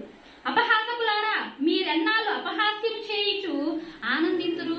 దేవుడిని ఏం చేస్తున్నారు? అపహాస్యం చేస్తున్నారు. ఒక ఎత్తుగా దేవుణ్ణి చూసి దేవుడి పట్ల ఏం చేస్తున్నారు? అపహాస్యం. ఒక గొప్ప మహోన్నతునైన దేవుణ్ణి పట్టుకొని ఎత్తుగా చేస్తారు. అపహాస్యమా కాదా? మనం ఉన్నామనుకోండి, నేనున్నాననుకోండి, నా కుమారుడి పట్ల నేను ఎంతో బాధ్యత కలిగి ఉంటున్నా. నా బిడ్డలు నన్ను అర్థం చేసుకోవాల్సింది పోయి నన్ను ఒక ఎద్దు రూపాన్ని లేదా ఒక పంది రూపాన్ని చేసి ఏమే మా అమ్మ అంటే ఎప్పుడు దాన్ని ఏమంటారు? ప్రేమ అంటారా? అపహాస్యం అంటారా? అపహాస్యం. ఇంకా మీరు ఎన్నాళ్ళు అపహాస్యం చేస్తారు అంటే దేవుడు బాధపడదు. ఎందుకు? మీరు నన్ను ఎద్దుగా చేసినందుకు నాకు బాగలేదు, కానీ మీరు ఇంక ఎన్నాళ్ళు పాపపు మార్గంలోనే ఉంటారు, మీరు ఇంక ఎన్నాళ్ళు మంచి వైపు మరలరు అని మాట్లాడుతున్నాడు. బుద్ధిహీనులారా మీరు ఎన్నాళ్ళు జ్ఞానమును అసహించుకుందరు. జ్ఞానాన్ని ఏం చేస్తున్నారు? అసహించుకుంటున్నారు. దేవుడు జ్ఞానాన్ని అసహించుకుంటున్నారు. ఎలా అసహించుకుంటున్నారు? తిక్కలోళ్ళే మేమంటే ఏదంత ప్రేమ? మా కోసం సముద్రాన్ని చీల్చేదేంటి? మేము బావా? మా కోసం కొండల నుంచి నీళ్లు కొట్టేదేంటి అని ఆ ప్రేమకు బదులు ఏం చేసుకుంటారు? అసహించుకుంటున్నారు. మనం కూడా కొన్నిసార్లు ఏం చేస్తాం? దేవుడి పట్ల మనం ఎంత ప్రేమ చూపించినా ఒక్కసారి కృతజ్ఞత చెల్లించుకుంటామా? ఒక్కసారి. దాన్ని ఏమంటారు తెలుసా? మనమైతే మనకు అది ఆలోచించి అంతుపట్టదు, కానీ మనం ఇండైరెక్ట్ గా దేవుడిని ఏం చేస్తున్నట్టు? అపహసించినట్టు. నిద్రపోయే ముందు కలిసి ఒక ప్రార్థన చేసుకుంటాము. మన ప్రార్థన ఎలా ఉంటుందంటే, దేవా ఈ నెలంతా కాచి కాపాడే స్తోత్రం, అయిపోయింది. అంతేనా? ఈ నెలలో దేవుడు ఎన్నిసార్లు మనల్ని ఆపద నుంచి తప్పించాడు, ఎన్నిసార్లు ఎదుటి వాళ్ళు నిందలేస్తున్నప్పుడు మనల్ని కాపాడాడు, ఎన్నిసార్లు మనల్ని ఆరోగ్యం బాగలేనప్పుడు నిలబెట్టాడు, అవన్నీ గుర్తు చేసుకుంటాం. ఒకే మాట, అయిపోయింది. ఏంది? ఈ నెలంతా కాచి కాపాడే, అయిపోయింది, నీకు నాకు చెల్లు చెల్లు అన్నట్టు చెప్తాం. అలా చేస్తే దేవుడిని మనం ఏం చేసినట్టు? ఎగతాళి చేసినట్టు. నా గద్దింపు విని తిరుగుడి. ఏమంటున్నాడు? నా గద్దింపు విని ఇక నుంచైనా చేశారు, మీరు తప్పు చేశారు, కానీ నేను కాదనట్లేదు, ఇక నుంచైనా మారండి అయ్యా, ఇక నుంచైనా నా వైపు తిరగండి అయ్యా. ఇప్పుడు దేవుడి వైపు తిరిగితే వచ్చిన లాభం ఏంటి? లాభం ఎవరికి? దేవుడి వైపు తిరగకపోతే దేవునికి. నష్టపోయేది వాళ్ళు కదా. అగ్నిగుండంలో పడేది ఎవరు? ఇశ్రాయేలీయులు. దేవుని మాట వినకపోతే మనం బాధపడేది ఎవరు? మనమా దేవుడా? మనమే. మరెందుకు దేవుడు అంత బాధపడుతున్నాడు? ఇక్కడైనా నా వైపు తిరగండి అయ్యా, ఇప్పుడైనా కనీసం నా గద్దింపుకు లోబడి నా వైపు తిరగండి అయ్యా అని ఎందుకు అంటాడు తెలుసా? ప్రేమ. ఎందుకు ఆ ప్రేమ అంటే, అగ్నిగుండంలో కాల్తా నానా నన్ను కాపాడు, నానా నన్ను కాపాడంటే అప్పుడు దేవుడి చేతిలో ఏం లేదు. భూమి మీద నీ ఇష్టం వచ్చినట్టు బ్రతికావమ్మా, ప్రార్థన చేసుకోమ్మా, నా కోసం బ్రతకమ్మా అంటే నాకు లోకమే కావాలని పోయావమ్మా, నా చేతిలో ఏం లేదమ్మా. అప్పుడు నువ్వు ఏడిస్తే నేను చూడలేను కాబట్టి అది నీ కోసం కాదురా నాన్న. అగ్నిగుండం ఎవరి కోసం తయారు చేయబడింది? అపవాది కోసం, అపవాది పిల్లల కోసం అది తయారు చేయబడింది. అది నీ కోసం కాదురా. నువ్వు నన్ను వదిలిపెట్టి నువ్వు పాతాళంలో పడితే నాకు ఇష్టం లేదు, నేను నిన్ను చూడలేను, నానా నన్ను కాపాడంటే అప్పుడు నేను నీ వైపు రాలేనురా. ఇప్పుడే బ్రతుకున్నప్పుడే, నీలో ఊపిరి ఉన్నప్పుడే నా కోసం బ్రతికి నా గద్దింపుకు లోబడి నా వైపు తిరుగు నాన్న. ఎంత ప్రేమ అండి! ఇంత ప్రేమగా చెప్తున్నప్పుడు కూడా వాళ్ళు ఏం చేయలేకపోయారు? గద్దింపులకు లోబడలేకపోయారు. కొన్ని సందర్భాల్లో దేవుడు కూడా మనల్ని ఇండైరెక్ట్ గా గద్దిస్తూ ఉంటాడు. అప్పుడు మనం ఏం చేయాలి? గద్దింపుకి లోబడాలి. మన గద్దింపు మనదంతా వేరేలా ఉంటది అనమాట. 2 రోజులు అనుకుంటాం అమ్మ ఎట్టగా దేవుని కోసం బ్రతకాలి, మళ్ళీ 3 రోజులు ఏమైపోతాం? లోకంలో కలిసిపోతాం. అలా ఉండకూడదు. దేవుడు ఒకేసారి గద్దిస్తాడు. ఆ గద్దింపుకు మనం గాని తిరగలేదో కింద వచ్చిన వీళ్ళకి పట్టిన స్థుతి మనకి పట్టింది అనమాట. నా గద్దింపు విని తిరుగుడి, ఆలకించుడి, నా ఆత్మను మీ మీద కుమ్మరించుదును. అబ్బా ఏమంటున్నాడు? ఒక్కసారి నా గద్దింపు విని నా కోసం వచ్చారో నా ఆత్మను మీ మీద కుమ్మరిస్తాను రా. ఆత్మను కుమ్మరించడం అంటే యోబు గారి లాగా ఒక్కసారి యోబు గారు దేవునికి లోబడి ఉన్నప్పుడు ఏం చేశాడు? బహు విస్తారమైన ఆస్తి, అంతగా లోబడ్డాడు, అలా కుమ్మరించాడు. మనం కూడా దేవునికి లోబడి దేవుని మాట ఆలకిస్తే ఏం చేస్తాడు? తన ఆత్మని కుమ్మరిస్తాడు. దేవుని ఆత్మను కుమ్మరించడం సామాన్యమైన విషయమా? దేవుని ఆత్మ అంటే మనం చిన్న చూపు అనుకుంటున్నామా? దేవుని ఆత్మ ఎంత గొప్పదో తెలుసా? దేవుని ఆత్మ ఉన్న దానియేలు గారు ఏం చేశారు? సింహాలతో పడుకున్నారు. ఎందుకు ఆయనకు అంత ధైర్యం అంటే దానియేలు గారిలో ఏ ఆత్మ ఉంది? దేవుని ఆత్మ. షడ్రక్ మెషక్ అబేద్నెగోలు ఎక్కడున్నారు? అగ్నిగుండంలో ఉన్నారు. ఎందుకున్నారు అంటే శరీరం పోతే పోయింది, నాలో ఉన్న ఆత్మ ఏది? దేవుని ఆత్మ. దేవుని ఆత్మ రావడం ఎంత గొప్ప విషయం తెలుసా? అది ఎప్పుడు వచ్చింది అంటే దేవుని గద్దింపునకు లోబడినప్పుడే దేవుడి ఆత్మను మన మీద కుమ్మరిస్తాడు. ఆనాడు వాళ్ళు దేవుని మాటకు లోబడ్డారు కాబట్టి వాళ్ళ మీదకి ఏమొచ్చింది? దేవుని ఆత్మ కుమ్మరించబడుతుంది. అందుకే ఇప్పటికీ చెప్తున్నాడు ఇశ్రాయేలీలకి, మనకి. ఇక్కడి నుంచైనా లోకంలో ఉన్నారా? ఇక్కడ నుంచైనా అటు ఇటు ఉన్నారా? మీరు అనుకోవచ్చు మేము లోకంలో లేమమ్మా, ఆదివారం వస్తున్నామని. దేవుడికి కావాల్సింది అడ్జస్ట్మెంట్ భక్తి. దేవునికి ఇష్టం ఉండదు. 1 రోజు 2 రోజులు ఇచ్చే భక్తి దేవునికి ఇష్టం ఉండదు. మరి ఏ భక్తి ఇష్టం అంటే దావీదు గారి భక్తి ఇష్టం. ఉదయం పొద్దున్నే లేచిన దగ్గర నుంచి మరలా నిద్రపోయేంత వరకు కూడా ఏం మాట్లాడుకుంటాడంట? దేవునితో మాట్లాడుతూనే ఉంటాడంట. ఆయన ఏమన్నా మనిషా ఎదురెదురు మాట్లాడుకుంటూ ఉండడానికి? అంటే కాదు, ప్రార్థన చేసుకుంటూ దేవునితో మాట్లాడుతూ ఉంటాడంట. దేవునికి కావాల్సిన అడ్జస్ట్మెంట్ భక్తి కాదు, కానీ ఎల్లప్పుడూ ఉండే భక్తి కావాలి. ఆ భక్తి ఆయనకి ఇచ్చినప్పుడు మనకి ఆయన ఇస్తాడు, నా ఆత్మని ఇస్తానంటున్నాడు. అబ్బా అది ఎంత గొప్ప విషయం తెలుసా? నిజంగా దేవుని ప్రేమను అర్థం చేసుకున్న వాళ్ళకి మాత్రమే దేవుని ఆత్మ అంటే ఏందో తెలుస్తుంది. బాధ వచ్చినప్పుడు బాధకు భయపడం, బాధనే భయపెడతాం. యోబు గారు ఏం చేశారు? శోధన వస్తే శోధన భయపెట్టారు, కానీ శోధనకి ఏం చేయలేదు, లొంగిపోలేదు. అదే కనుక దేవునికి మనం లోబడితే అపవాదం వచ్చినా, సమస్య వచ్చినా, చావు వచ్చినా ఏం చేస్తాం? చావునే భయపడతాం. దేవుడి ఆత్మ మనలో ఉంటే ఆ గొప్పతనం అంత గొప్పది. ఎవరి గురించి అవసరం లేదు. ఎగ్జాంపుల్ గా శ్రీనివాస్ గారి గురించేనే చాలు. చనిపోయేటప్పుడు అమ్మో నేను చనిపోతున్నా కాపాడని అన్నాడా? ఏమన్నాడు? హాయిగా చెప్పాడు. ఎందుకు అంటే నేను చనిపోతే పాతాళానికి పోతే నేను భయపడాలి, చనిపోతే నా దేవుని దగ్గరికి పోతే నేను ఎందుకు భయపడాలి? ఆ ధైర్యం ఉంటుంది దేవునికి లోబడితే. ఆ ధైర్యం అవసరం మనకి. అందుకే దేవుడు అంటున్నాడు, మీ సమయం నేను మీ చెయ్యి విడిచిపెట్టక ముందే ఏం చేయండి? నా వైపులకు తిరగండి, నా గద్దింపుకి లోబడండి అని చెప్తున్నాడు. నా ఉపదేశము మీకు తెలిపేదను, నేను పిలవగా మీరు ఏం చేయలేకపోయారు? వినకపోతిరి. అరణ్యంలో ఎన్నిసార్లు పిలిచాడండి దేవుడు? అరణ్యంలో ఎన్నిసార్లు దేవుడు వాళ్ళకి ఆశ్చర్యకార్యాలు చేశాడండి? ఎన్నిసార్లు చేసినా ఏం చేయలేదు? వినలేదు. మనం కూడా ఎన్నిసార్లు చేసినా ఏం చేయలేదు? వినము. వినకపోతే వచ్చే నష్టం? నా చేయి చాపగా ఎవరును లక్ష్య పెట్టకపోయిరి, నేను చెప్పిన బోధ ఏమియు మీరు వినక త్రోసి వేసిదిరి. ఏం చేశారు? వద్దురా, ఒక ఎద్దును పట్టుకొని నన్ను అంటున్నావు, నేను అది కాదురా, లోబడరా, అపవాది నిన్ను ప్రేరేపిస్తుందిరా, నువ్వు నీ తండ్రి దగ్గర పోతే నీ తండ్రి సంతోషపడతాడు, వద్దు నా వైపు వచ్చే, నాకు నీ తండ్రి మీద పగుంది, ఆ పగను తీర్చుకున్నాననగా నువ్వు వెంటనే అటుపోయి నువ్వు అగ్నిగుండానికి పోతావు నాన్న, వద్దు నాన్న నువ్వు నా వైపు రారా అని చెప్తుంటే ఏం చేయలేదు? లెక్క చేయలేదు. ముందుగానే అంటే చెయ్యి విడిచిపెట్టే ముందు కూడా ఎన్ని జాగ్రత్తలు చెప్తున్నాడు చూడండి. మనం కనుక మన పిల్లలు తప్పు చేస్తే ఏమంటాం? అరే చూస్తున్నా, ఇది 2వ సారి 3వ సారి అవకాశం ఇస్తాను, 4వ సారి ఏం చేస్తా? ఇంట్లో నుంచి బయటికి పంపిస్తా అని ముందు జాగ్రత్త చెప్పినట్టు దేవుడు కూడా ఏం చేస్తున్నాడు తెలుసా మనకి? దేవుడు చాలా చెయ్యి విడిచిపెట్టబోయే ముందు ఎలాంటి పరిస్థితులు వస్తాయో చెప్తున్నాడు. ఒకసారి చెయ్యి విడిచిపెట్టాడా? చెప్తున్నాడు ముందు, నేను ఒకసారి నీ చెయ్యి విడిచిపెడితే ఎంత ఆపద జరిగిద్దో, నేను నీ చెయ్యి పట్టుకుంటే నువ్వు ఎంత ధైర్యంగా ఉంటావని చెప్తున్నాడు అనమాట. నేను చెప్పిన బోధ ఏమియో మీరు వినక త్రోసి వేసితిరి, నేను గద్దింపగా లోబడకపోతుంది. దేవుడు గద్దింపగా లోబడని వాళ్ళు ఎవరైనా ఉంటారండి? ఒక మనిషి గద్దిస్తే లోబడలేదంటే ఏముంటది? అర్థం ఉంటది. ఒక మనిషి చెప్తే అర్థం ఉంటది, కానీ దేవుని గద్దింపుకే లోబడలేదంటే ఇంకేమన్నా చెప్పండి.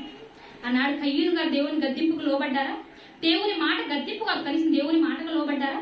ఏమన్నారు? నా తమ్ముడికి నేను కావాలి వాడనా అన్నారు. మరి ఈనాడు మనం దేవునికి గద్దింపుకు లోబడుతున్నామా? దేవుని గద్దింపు అంటే ఆకాశం నుంచి మనం పిలుస్తారా? కాదు. దేవుని గద్దింపు ఎలా ఉంటుందో తెలుసా? వారం వారం పాస్టర్ గారు ఇక్కడికి వచ్చి ఏం చెప్తున్నారు? వాక్యం. ఏ వాక్యం చెప్తున్నారంటే మనలో ఉన్న లోపాలను ఏం చేస్తున్నారు? అలా చేయొద్దమ్మా అని చెప్తున్నారు. పాస్టర్ గారి ద్వారా ఎవరు మాట్లాడుతున్నారు? దేవుడే. దేవుడే మనల్ని ఏం చేస్తున్నాడు? ఇండైరెక్ట్ గా గద్దిస్తున్నాడు. ఆ గద్దింపు లోబడకపోతే అమ్మో ఎంత అర్థం. ఒకసారి కింద చూడండి. నేను గద్దింపగా లోబడకపోతిరి కాబట్టి మీకు అపాయం కలుగునప్పుడు నేను నవ్వేదను. అదేంటయ్యా? మనకు అపాయం వస్తే దేవుడు ఏం చేస్తాడంట?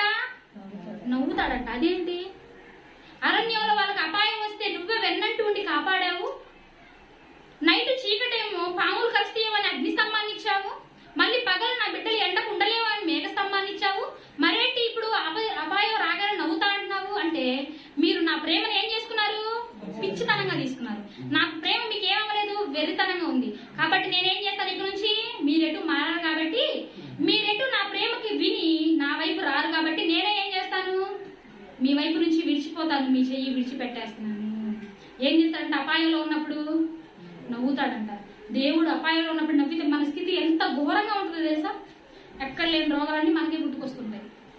తలనొప్పి ఎందుకు వచ్చిందో తెలియదు, కాలు నొప్పి ఎందుకు వస్తుందో తెలియదు, చిన్న చిన్న సమస్యలన్నీ మనకే వస్తూ ఉంటాయి. ఒకసారి దేవుడు చేయి విడిచిపెడితే ఆ స్థితి మనకి వద్దు. ఒక్కసారి దేవుడు చేయి విడిచిపెట్టినాక వాళ్ళ స్థితి ఏమైందో తెలుసా? ఒక చిన్న మాట కూడా చదువుకొని మనం తెలుసుకుందాం. మీకు భయం వచ్చినప్పుడు నేను అపహాస్యం చేసేదను. పై వచ్చిన దేవుడిని ఏం చేశారు? దేవుడిని అపహాస్యం చేశారు. ఒక ఎద్దుని చేసి నువ్వే దేవుడు చూసుకో అని చెప్పారు. దేవుడు ఏమన్నాడంటే నేను క్షమించాను నన్ను చేశారు కాబట్టి, కానీ నా ప్రేమ మీకు అర్థం కావట్లేదు కాబట్టి నేనేం చేస్తాను? మీ సమస్యలో ఉన్నప్పుడు మిమ్మల్ని ఎగతాళి చేస్తాడంట. ఎవరి కోసమైనా సహాయం అడుగుతామంటే దేవుడు ఏం చేస్తాడంటే సహాయం చేయొద్దు వాళ్ళకి అని చెప్తాడంట. ఎందుకు అంటే ఆరోగ్యం ఉన్నప్పుడు ఏం చేశాడో తెలుసా? తను నీకు ఆరోగ్యం నేనిస్తే తన ఆరోగ్యాన్ని తన యవ్వనాన్నంతా లోకానికి ఇచ్చి బాగా తిరిగి బాగా తాగి బాగా తిని తన శరీరాన్ని నేనిచ్చిన దేహాన్ని అన్యులకి పాపానికి అప్పగించి వాడు ఉన్నాడు. కాబట్టి నేనేం చేయను? వాడికి సమస్య వచ్చినప్పుడు నేను సహాయం చేయను, ఎగతాళి చేస్తాను. ఏమని ఎగతాళి చేస్తాను తెలుసా? మంచంలో బాగా ముసలి కొంతమంది చూడండి, బాగా అనారోగ్యం వచ్చి పడుకున్నప్పుడు దిగులుగా ఉంటారు. ఎందుకు ఉంటారు అని అంటే వాళ్ళు చేసిన తప్పులు, వాళ్ళు చేసిన పాపాలన్నీ ఎప్పుడైనా ఏం చేస్తుంటాయి? గుర్తుకొచ్చి వాళ్ళ మనోవేదనగా గుచ్చుతూ ఉంటాయి. అది ఎంత టార్చర్ తెలుసా? అది ఎంత నెలకో తెలుసా? అది ఎగతాళి చేసినట్టే. అదే వాళ్ళ వయసు ఉన్నప్పుడు, అదే వాళ్ళు యవ్వనం ఉన్నప్పుడు తన యవ్వనాన్ని తన వయసును దేవునికి ఇస్తే మరణం ఎంత గొప్పగా ఉంటది అంటే దావీదు గారులా ఉంటది. ఎంత హాయిగా చనిపోయారు తెలుసా దావీదు గారు? ఎంత గొప్పగా చనిపోయారు తెలుసా? ఏ దిగులు ఏ చింత లేకుండా పిల్లలకు కానీ హాస్టల్ పిల్లలకు కానీ సెలవులు ఇస్తే మా అమ్మ దగ్గరికి పోతున్నా మా నాన్న దగ్గరికి పోతున్నా ఎంత సంతోషంగా ఉంటారో దావీదు గారు అంత సంతోషంగా ఉన్నారు. పౌలు గారు అంత సంతోషంగా ఉన్నారు. ఎందుకు అంత సంతోషంగా ఉన్నారు అంటే మనలాగా యవ్వనం అయిపోయిన తర్వాత, వయసు అయిపోయిన తర్వాత, ఆరోగ్యం అయిపోయిన తర్వాత దేవుని దగ్గరికి రాలేదు. అంతా ఉన్నప్పుడు దేవుని ప్రేమను ఎరిగి ఏం చేశారు? తన యవ్వనాన్ని దేవునికి ఇచ్చారు. కాబట్టి వాళ్ళు ఏం చేయరు? చావుకి భయపడరు. మనం కూడా అలా ఉండాలంటే మనం ఏం చేయకూడదు? దేవుడు గద్దించినప్పుడే దేవుని మాటకి లోబడాలి. ఒక్కసారి దేవుడు చెయ్యి విడిచిపెడితే ఎంత ఘోరంగా ఉంటుందంటే ఇశ్రాయేలీలు ఉన్నారు, ఇప్పుడు మనం చెప్పుకున్నాం దేవుడు ఎంత కాపాడాడో.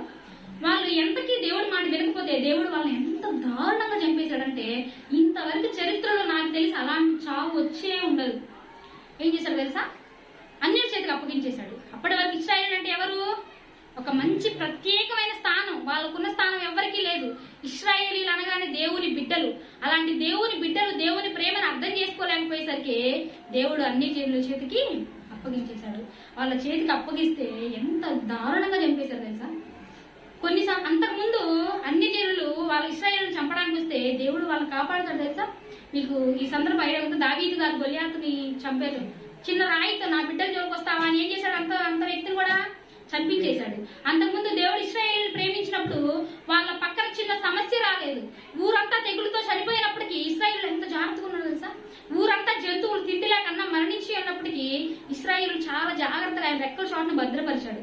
ఊరంతా మిడతలొచ్చి ఎవరి పంటలు వాళ్ళు నాశనం చేస్తున్నప్పటికీ దేవుడు మాత్రం ఇశ్రాయేలీని మాత్రం ఎంత చక్కగా ఆయన రెక్కల చోటును భద్రపరిచాడు తెలుసా? అలాంటి దేవుడు ఏం చేశాడు? ఇశ్రాయేలీని అన్ని జనుల చేతికి అప్పగించేశాడు.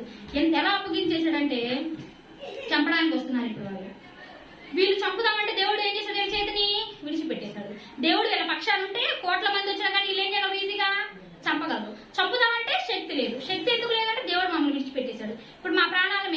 కాపాడుకోవాలి. ఎలా కాపాడుకోవాలి అని అంటే, ఒక 2 స్టేర్లు ఉంటుంది కదా, పైకి ఎక్కిపోయారనమాట.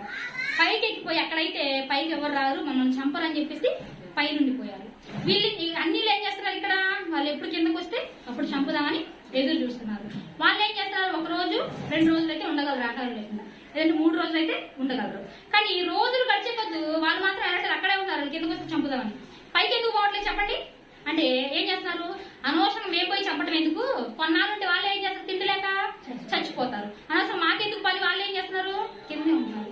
అయితే వాళ్ళ పరిస్థితి ఎలా ఉందో తెలుసా, ఆకలయ్యి కడుపున పుట్టిన బిడ్డల్ని పీక్కొని తింటారు. ఆకలి దేవుడు ఉన్నప్పుడు, దేవుడు వాళ్ళు చేయబట్టుకున్నప్పుడు ఆకలి అవగానే ఆహారం నుంచి ఆకాశం నుంచి ఏం వినిపించాడు, మన్నాన్ని వినిపించాడు. దేవుడు తన చేయి విడిచిపెట్టిన తర్వాత కడుపును బిడ్డన పిల్లల్ని ఏం చేస్తున్నారు, పీక్కొని తింటున్నారు. మాంసాన్ని తింటే ఏమవుతుంది, రోగాలు వస్తాయి. ఆ రోగాలు వచ్చి వాళ్ళు కృషించి పుండ్లు పడి శరీరానికి ఈగలు దోమలు పట్టి పురుగులు వస్తుంటే పక్కన వాళ్ళు ఏం చేస్తున్నారు, ఆ స్మెల్ భరించలేక ఆ స్మెల్కే కొంతమంది చనిపోతున్నారు. సరే బ్రతికుందామా, ఈ స్మెల్ పడలేము, కిందకు పోదామా, వాళ్ళు చంపేస్తారు.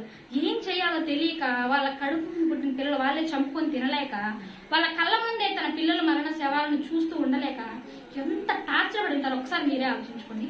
ఆ పరిస్థితిలో మనం ఉండి చూద్దాం.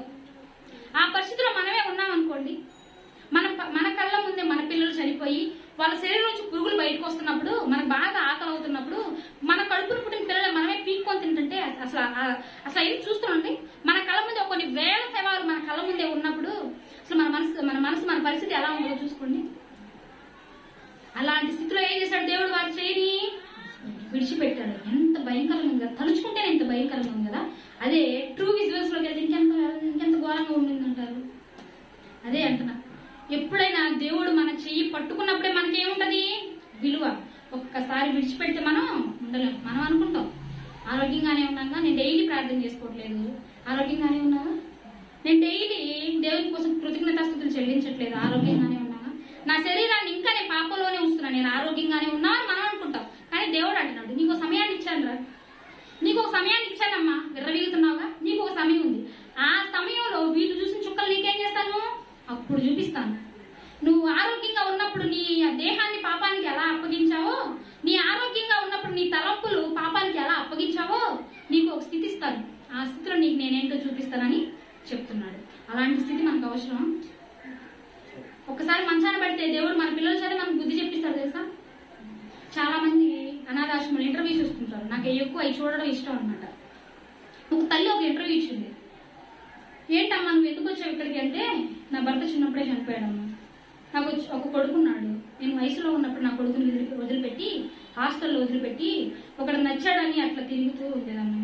ఇప్పుడు నాకు అనారోగ్యం వచ్చేసరికి వాడు నన్ను వదిలిపెట్టి వెళ్ళిపోయాడు. నా కుమారుడు దగ్గరికి వెళ్ళిపోతే ఎవరమ్మా నువ్వు, అసలు నువ్వు తల్లివేనో నువ్వెవరో నాకు తెలియదు అన్నాడమ్మా. అందుకు వచ్చానమ్మా, నేను చేసిన తప్పు నాకు ఇప్పుడు గుర్తొస్తుందమ్మా అని అంటుందంట. అదే వయసులో ఉన్నప్పుడు తన బిడ్డను కాచుకున్నట్లయితే, అదే వయసులో ఉన్నప్పుడు తన యవ్వనాన్నంతా తన బిడ్డ కోసం తను కాపాడుకున్నట్లయితే, అదే వయసులో ఉన్నప్పుడు తన యవ్వనాన్నంతా దేవుడికి అప్పగించినట్లయితే ఇప్పటికి ఎలా చూసుకునేవాడు తన బిడ్డ, మహారాణిలా చూసుకునేవాడు. నేను కూడా అదే చెప్తున్నాను. అదే మన వయసులో ఉన్నప్పుడు మన దేహాన్ని దేవుడికి అప్పిస్తే మళ్ళీ ఎలా చూసుకుంటాడు, దారిలా చూసుకుంటాడు. మనం అలా ఉండాలి. బైబిల్లో ఉన్న దరిద్రుడు తెలుసా, ధనవంతుడు దరిద్రుడు ఏం చేశాడు, ఎంత రోషం అండి. ఒంటి మీద పురుగులు వచ్చి గోకుతున్నా, చిల్ల పెంకుతో గీక్కున్నా అక్కడే పడున్నాడు. కానీ దేవుడిని ఒక్క మాట దూషించాడా? ఎందుకనంటారు దేవుడు కూడా ఆయన వైపు ఎందుకు చూడలేదంటారు అంటే, మనం అనుకుంటాము మన బాధపడడం దేవుడికి ఇష్టమా అని. కానీ మనం బాధపడుతుంటే దేవుడు మనలో కొన్ని ఎత్తుతాడు. ఏంటి చెప్పనా, యోబు గారు ఉన్నాడు ఎగ్జాంపుల్కి. యోబు గారి సమస్య రావడానికి కారణం ఎవరు, దేవుడే. అపవాది దేవుడు మాట్లాడుతుంటారు, నా బిడ్డ చాలా గొప్పవాడు, నా బిడ్డకు నేనంటే ఎంతో ఇష్టం, కావాలంటే అపవాది నా బిడ్డ ప్రాణాన్ని తప్ప నువ్వేదైనా చేసుకో అని చెప్తాడు. మనమైతే అలా చెప్పగలం, కావాలని మన బిడ్డల్ని చెప్పలేము. కానీ దేవుడు ఎందుకు చెప్పారు, దేవుడు ఏమన్నా ద్రోహం కాదు. మరి ఎందుకు చెప్పాడు తెలుసా, నా బిడ్డకి నేనంటే ఎంత ఇష్టం, చూస్తుంటే అందులో ఉండే ఆనందం మామూలుగా ఉంటుంది. ఎగ్జాంపుల్ ఎందుకు, మన పిల్లలు ఏదైనా పుట్టినరోజు చిన్న చీర వేస్తే ఏమనుకుంటాం, ఎంత సంతోషపడిపోతాము. దేవుడు కూడా నేనంటే అంత ఇష్టమా. ఒకే రోజు ఏం జరిపోయింది, ఆస్తి పోయింది, పిల్లలు చనిపోయారు. అంతా చనిపోయినా ఏమనట్లేదు, యెహోవా ఇచ్చాను, యెహోవా తీసుకొని పోయాను. ఆ మాట అనగా దేవుడు పైన ఎలా ఉంటుంటాడు, ఆయన ఆనందానికి అవధులు ఉండవు. తర్వాత ఇంకా సమస్యలు వస్తా ఉన్నప్పుడు కలిసి ఇల్లు కూడా పోయినప్పుడు అంత గొప్ప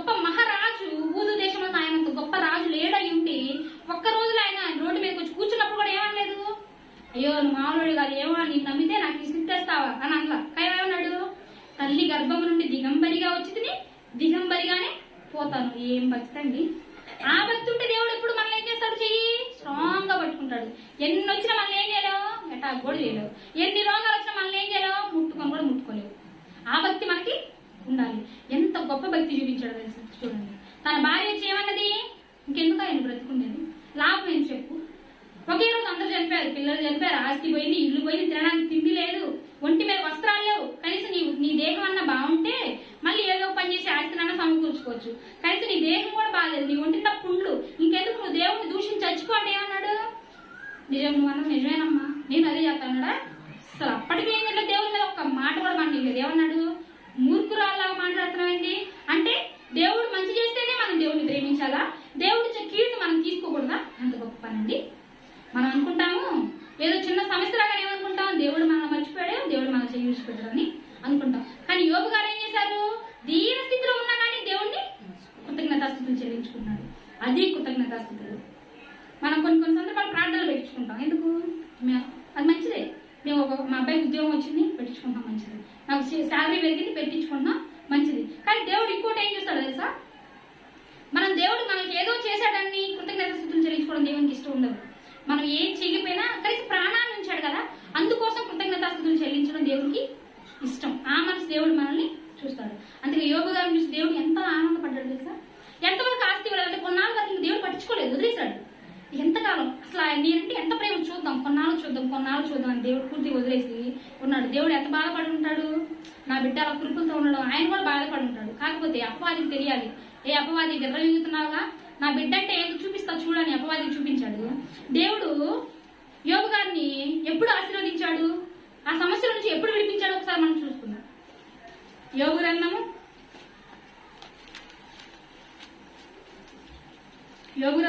42వ అధ్యాయము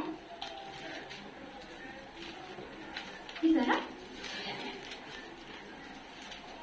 యోబు గ్రంథము 42వ అధ్యాయము 10వ వచనం. మరియు యోబు తన స్నేహితుల నిమిత్తము ప్రార్థన చేసినప్పుడు యెహోవా అతని క్షేమ స్థితిని మరలా అతనికి దయచేసెను. ఏం చేస్తాడంట, రోడ్డు మీద ఉండి చిన్న పిక్కులతో గీక్కుంటూ తన స్నేహితులు వచ్చి నీకు ఇది జరగాలి లేరా, నువ్వు దేవుడు పట్ల తప్పు చేసావు లేరా, నువ్వు పాపిస్తోడురా, నీకు ఇదే జరగాలని అంటున్నప్పుడు ఏమనట్లేదు, అరే ఏంటి అలా మాట్లాడుతున్నారు అనట్లేదంట. ఏమంటాడు తెలుసా, అయ్యా నా స్నేహితులు తెలిసి తెలియక అంటున్నారు, వాళ్ళని క్షమించయ్యా అని దేవుడికి ప్రార్థన చేస్తున్నాడంట. ఏం భక్తి అండి, ఈ భక్తి ఉంటది మనకి. అసలు ఆ స్థితిలో దేవుడికి ప్రార్థన చేయడం ఏంటండి, కనీసం దేవుడు గుర్తు కూడా రాడు, ఇంకా ఏడుస్తూ ఉంటాం. ఆ స్థితిలో కూడా అలాంటి గీక్కుంటూ ఉంటే స్నేహితులు వచ్చి నువ్వు చేసిన తప్పు ఏదో చేసావు, నువ్వు భరించు అన్నప్పుడు కూడా ఏ స్నేహితుల మీద ఏమనట్లేదు, తిరుగుబడి ఒక్క మాట కూడా అనుకుంటా, అయ్యా నా స్నేహితులు తెలిసి తెలియక మాట అంటారులే కానీ నువ్వు బాధపడకుండా వాళ్ళని క్షమించి వదిలేసేయ్యా అంటానంట. ఆ స్థితిలో కూడా అసలు దేవుడి మీద ఎంత ధీర మనసు కలిగి ఉన్నాడు చూడండి. అందుకని దేవుడు ఏం చేశాడంట, అప్పటి వరకు చూస్తూనే ఉన్నాడు. ఒక్కసారి అడగడైంది నా కుమారుడు, ఒక్కసారి అడగడైంది, నేను ఈ సమస్యలో ఉన్నాడు కదా, నేను ఏ తప్పు చేయలేదు కదా, నా ఆస్తిని అంతా బేదలకే ఇచ్చాను కదా, నేను నా పిల్లల్ని కూడా సురక్షితంగానే కాపాడుకున్నాను కదా, నాకెందుకు ఈ తప్పు చేశావు, నాకెందుకు ఇంత ఆపద తెచ్చావు అని అడగడేంది అని దేవుడు ఎదురు చూస్తా ఉన్నాడు. దేవుడికి ఒకటి అర్థమైంది. ఏమని అర్థమైంది, నేనంటే పిచ్చి, నా కోసం చావాలని చేస్తాడు కానీ మళ్ళీ నాకు ఆస్తి ఇవ్వని మాత్రం అడగడు, నా కోసం చావనని ఇంతే కురుపులతోనే చచ్చిపోతాడే కానీ నాకు ఆరోగ్యాన్ని ఇవ్వమా అని అడగడు. కాబట్టి ఏం చేద్దాం, నేనే ఒక మెట్టు తగ్గుదామని చెప్పి దేవుడు తగ్గి ఏం చేశాడంట, మరియు యోబు తన స్నేహితుల నిమిత్తం ప్రార్థన చేసినప్పుడు యెహోవా అతని క్షేమ స్థితిని మరలా అతనికి దయచేసెను. మరియు యోబునకు పూర్వము కలిగిన దానికంటే 2 అంతలు అధికముగా ఇచ్చాడు. ఎంత? 2 అంతలు అధికంగా. యోబు గారు అడిగాడా? అడగ. మరి ఎందుకు ఇచ్చాడు అంటే, నీకు ఆస్తి ఉన్నా ఏం చేస్తావు, నా కోసం బ్రతుకుతావు, నీకు ఆస్తి లేకపోయినా ఏం చేస్తావు, నా కోసం బ్రతుకుతావు, కాబట్టి నేనేం చేస్తాను, నీకు ఇస్తాను. అలా ఉండాలి. మనం అడగక ముందే దేవుడు మనకిచ్చేలా ఉండాలి. కానీ మనం ఏం చేయకూడదు, దేవుడిని నాకు అది ఇవ్వు, నాకు ఇది ఇవ్వు అని దేవుడిని పీడించకూడదు. అది భక్తి కాదు, అసలు అది ఏదో ఆశించి చేయడం. యోబు గారు ఎంత గొప్పగా ఉంది, యోబు గారి భక్తి. ఆ భక్తి మనకుంటుందా? ఆ భక్తి మనకున్నప్పుడు ఏం చేస్తాం, దేవుడిని ప్రేమిస్తాం. ఆ భక్తి మనకున్నప్పుడే దేవుడు మనల్ని చెయ్యి పట్టుకుంటాడు. ఆ భక్తి మనకు లేకపోతే సౌలు గారికి వచ్చిన స్థితి వచ్చింది, ఆ భక్తి మనకు లేకపోతే ఇశ్రాయేల్కి వచ్చిన స్థితి వచ్చింది. మనకే అవసరం లేదు.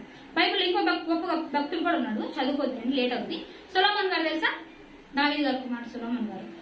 అయితే చిన్న వయసులోనే తన తండ్రి తన రాజ్యాన్ని సొలొమోను గారి చేతులు పెడుతున్నప్పుడు సొలొమోను గారు అనుకుంటారు, నేను చిన్న వయసు కదా, రాజ్యాన్ని పరిపాలించేంత శక్తి నాకు లేదు, అంత జ్ఞానం నాకు లేదు, దేవా నాకు జ్ఞానాన్ని ఇవ్వయ్యా, నాకు జ్ఞానాన్ని దయచేయాలి. కానీ దేవుడు ఉప్పి తప్పిపోతాడు.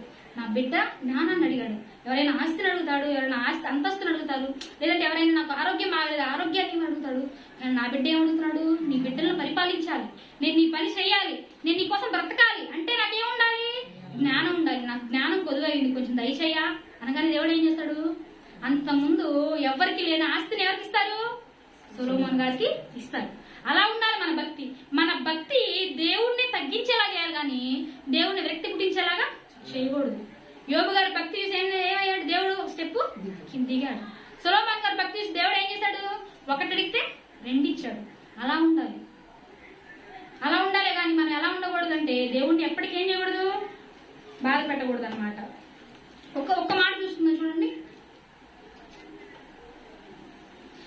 ఒకసారి, మళ్ళీ కీర్తన గ్రంథంలోకి వెళ్దామా. ఇప్పుడు అదే లాస్ట్గా చదువుకుందాం. ఆ మాట నాకు ఎంత గొప్పగా నచ్చిందంటే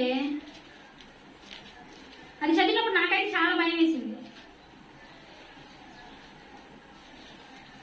సామెతల గ్రంథం స్టార్టింగ్ లో చదువుకున్నాను కదా. కాబట్టి మీకు అపాయం కలుగునప్పుడు నేను నవ్వేదను, మీకు భయము వచ్చినప్పుడు నేను అపహాస్యం చేసేదను. భయము మీ మీదికి తుఫాను వలె వచ్చినప్పుడు, సుడిగాలు వచ్చినట్లు మీకు అపాయం కలుగునప్పుడు, మీకు కష్టము దుఃఖము ప్రాప్తించినప్పుడు నేను అపహాస్యం చేసేదను. అప్పుడు వారు నన్ను గూర్చి మొరపెట్టేదే కానీ నేను వారికి ప్రత్యుత్తరము ఇయ్యను. ఏం చేస్తారంట, ఆపదొచ్చి మంచంలో ఉండగానే అయ్యా అయిపోయింది ఏదో అయిపోయింది అయ్యా, నేను నీ బిడ్డను కదయ్యా, నన్ను కాపాడేసయ్యా, నన్ను కాపాడు దేవా అంటారంట. అప్పుడు దేవుడు ఏం చేయాలంటే వాళ్ళకి సమాధానం కూడా ఇవ్వడంట. ఎందుకు, అసలు దేవుడు వాళ్ళ మాట వింటేనే సమాధానం ఇవ్వడానికి. నేనేమంటున్నాడు, వాళ్ళ మాట కూడా వినను. రేపు మనం మంచంలో పడ్డప్పుడు దేవుడికి మనం ప్రార్థన చేస్తే మన దేవుడు ఎలా ఉండాలి, మన ప్రార్థన వినగలిగేంత సొంపుగా ఉండాలి, వినసొంపుగా ఉండాలి. మరి దేవుడు మన ప్రార్థన వినగలడా? మనం ఏం చేస్తాడని వింటున్నాడండి. యోబు గారంటే దేవుని కోసం అన్ని వదులుకున్నాడు, సమస్తాన్ని వదులుకున్నాడు, యథార్థంగా జీవించాడు, తన ప్రాణాన్ని కూడా దేవునికి ఇవ్వడానికి సిద్ధపడ్డాడు. మరి దేవుడికి మనం ఏమి ఇచ్చాడు, దేవుడు మన ప్రార్థన వింటాడు. రోజుకి 10 నిమిషాలా, రోజుకి 10 నిమిషాలా, కనీసం రోజుకి 1 గంట, వారానికి 2 గంటలు ఇచ్చాడు దేవుడు మన ప్రార్థన వినాలా? ఇది ఏమైనా బాగుంది? అసలు ఏం బాగలేదు. వద్దు, మనం అట్లా చేయొద్దు. మరి ఏం చేయాలి, మన జీవితాన్ని దేవుడికి ఇద్దాం. బతుకుదాం, తిండి గోల ఆస్తి అంటారా? వాళ్ళు ఏం చేశారు, బైబిల్లోని భక్తులు కోట్ల కోట్లు సంపాదించిన దావీదు గారు సుఖపడ్డారా? ఏ రోజు సుఖపడ్డా, ఉన్నదంతా ఆయనకి ఏడమే సరిపోయింది. కోట్లు కోట్లుగా ఉన్న యోబు గారు తన ఆస్తితో ఎప్పుడైనా సుఖపడ్డా? ఎప్పుడు సుఖపడలేదు. ఏం చేశాడు, బీద వాళ్ళని, ఒక మంచి మాట ఉంటుంది, ఆయన ఏం చేయలేదంటే ఎప్పుడు బీద వాళ్ళ కష్టాల్లో ఉంటే చూడలేదంట, ఆకలిగా ఉన్నవాడు ఆకలిగా ఉంటే ఎప్పుడు చూడలేదంట. అలా ఉండాలి. అంత ఆస్తిని అబ్రహాం గారు ఏం చేశారు, తన ఆస్తితో సుఖపడ్డా? అబ్బో, అంత ఆస్తి పెట్టుకొని ఏమనలేదు, అబ్రహాం నువ్వు బలం చోటకెళ్ళు, అబ్రహాం నువ్వు ఇక్కడికి రా, నువ్వు అక్కడికి రా, ఇక్కడికి రానప్పుడు ఏం చేశాడు, అసలు ఆస్తి గుర్తులేదు ఆయనకి. ఆస్తిని వదిలిపెట్టి ఒక చిన్న పిల్లవాడి వల్ల వెళ్ళిపోయాడు. అది ఉండాలి మనలో. దేవుడు మనం చేయి పట్టుకోవాలంటే అది ఉండాలి. మన భక్తి దేవుడికి ఏం లేదు, సరిపోయింది. ఇక్కడ నుంచి అయినా మనం ఏం చేద్దాం, ఆలోచించుకుందాం. మంచంలో పడినప్పుడు దేవుడు మన చేయి విడిచిపెట్టి ఎంత దారుణంగా ఉండదు తెలుసా. ఆ వ్యాధి డాక్టర్లు కూడా చిక్కదు. మా ఇంటి దగ్గర ఒక ఆమె ఉంది, కొంచెం బాగా ఆగుంటది, ఎంత గర్వం అంటే కనీసం పిల్లలు కూడా లేరు. తన భర్తని ఒక్కరోజు పనికి పోకపోతే ఎంత అల్లాడించిందో తెలుసా, దారుణంగా టార్చర్ పెట్టింది. ఆ బజార్లో ఆకి గయ్యాలనే పేరు ఉంది. అలాంటి అందరూ అంటూ ఉండేవారు, దీన్ని నోరు పుట్టించే వాళ్ళు ఎవరు రావట్లేదయ్యా, దీనికి చావు రావట్లేదయ్యా, దేవుడు దీనికి బుద్ధి చెప్పట్లేదయ్యా అని అందరూ అనుకుంటా ఉండేవాడు. అంత గయ్యాలన్నమాట. కనీసం దారించిపోతారు కానీ ఎప్పుడు ఎవరో ఎట్ట గొడవ పెట్టుకున్నావా అని చూస్తూ ఉంటుంది.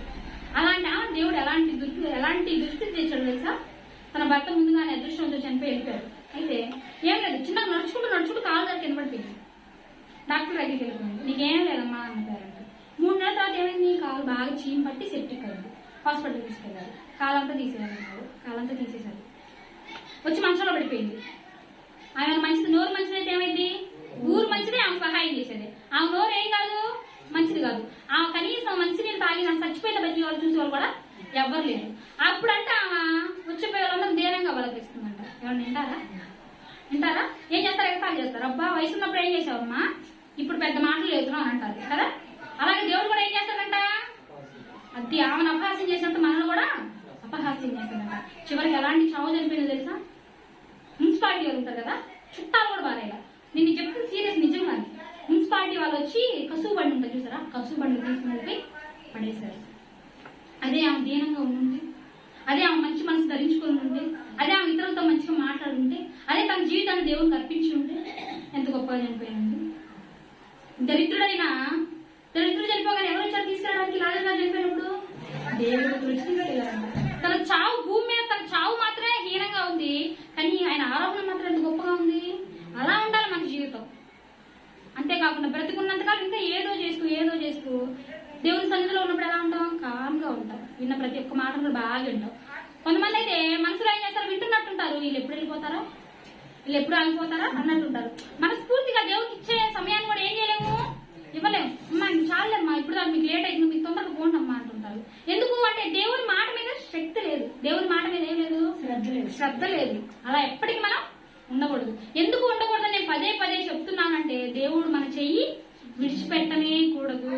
దేవుడు విడిచిపెట్టిన చెయ్యి హాస్పిటల్స్ లో చాలా ఉన్నాయి. లేదంటే ఒక్కసారి యూట్యూబ్ లో కొట్టి చూడండి, ఎంత సమస్య తెలుసా. ఇద్దరు భార్య భర్తలు మంచిగా పెళ్లి చేసుకొని ఇంట్లో ఒప్పించుకోకపోతే బయటకు వచ్చి పెళ్లి చేసుకున్నారంట.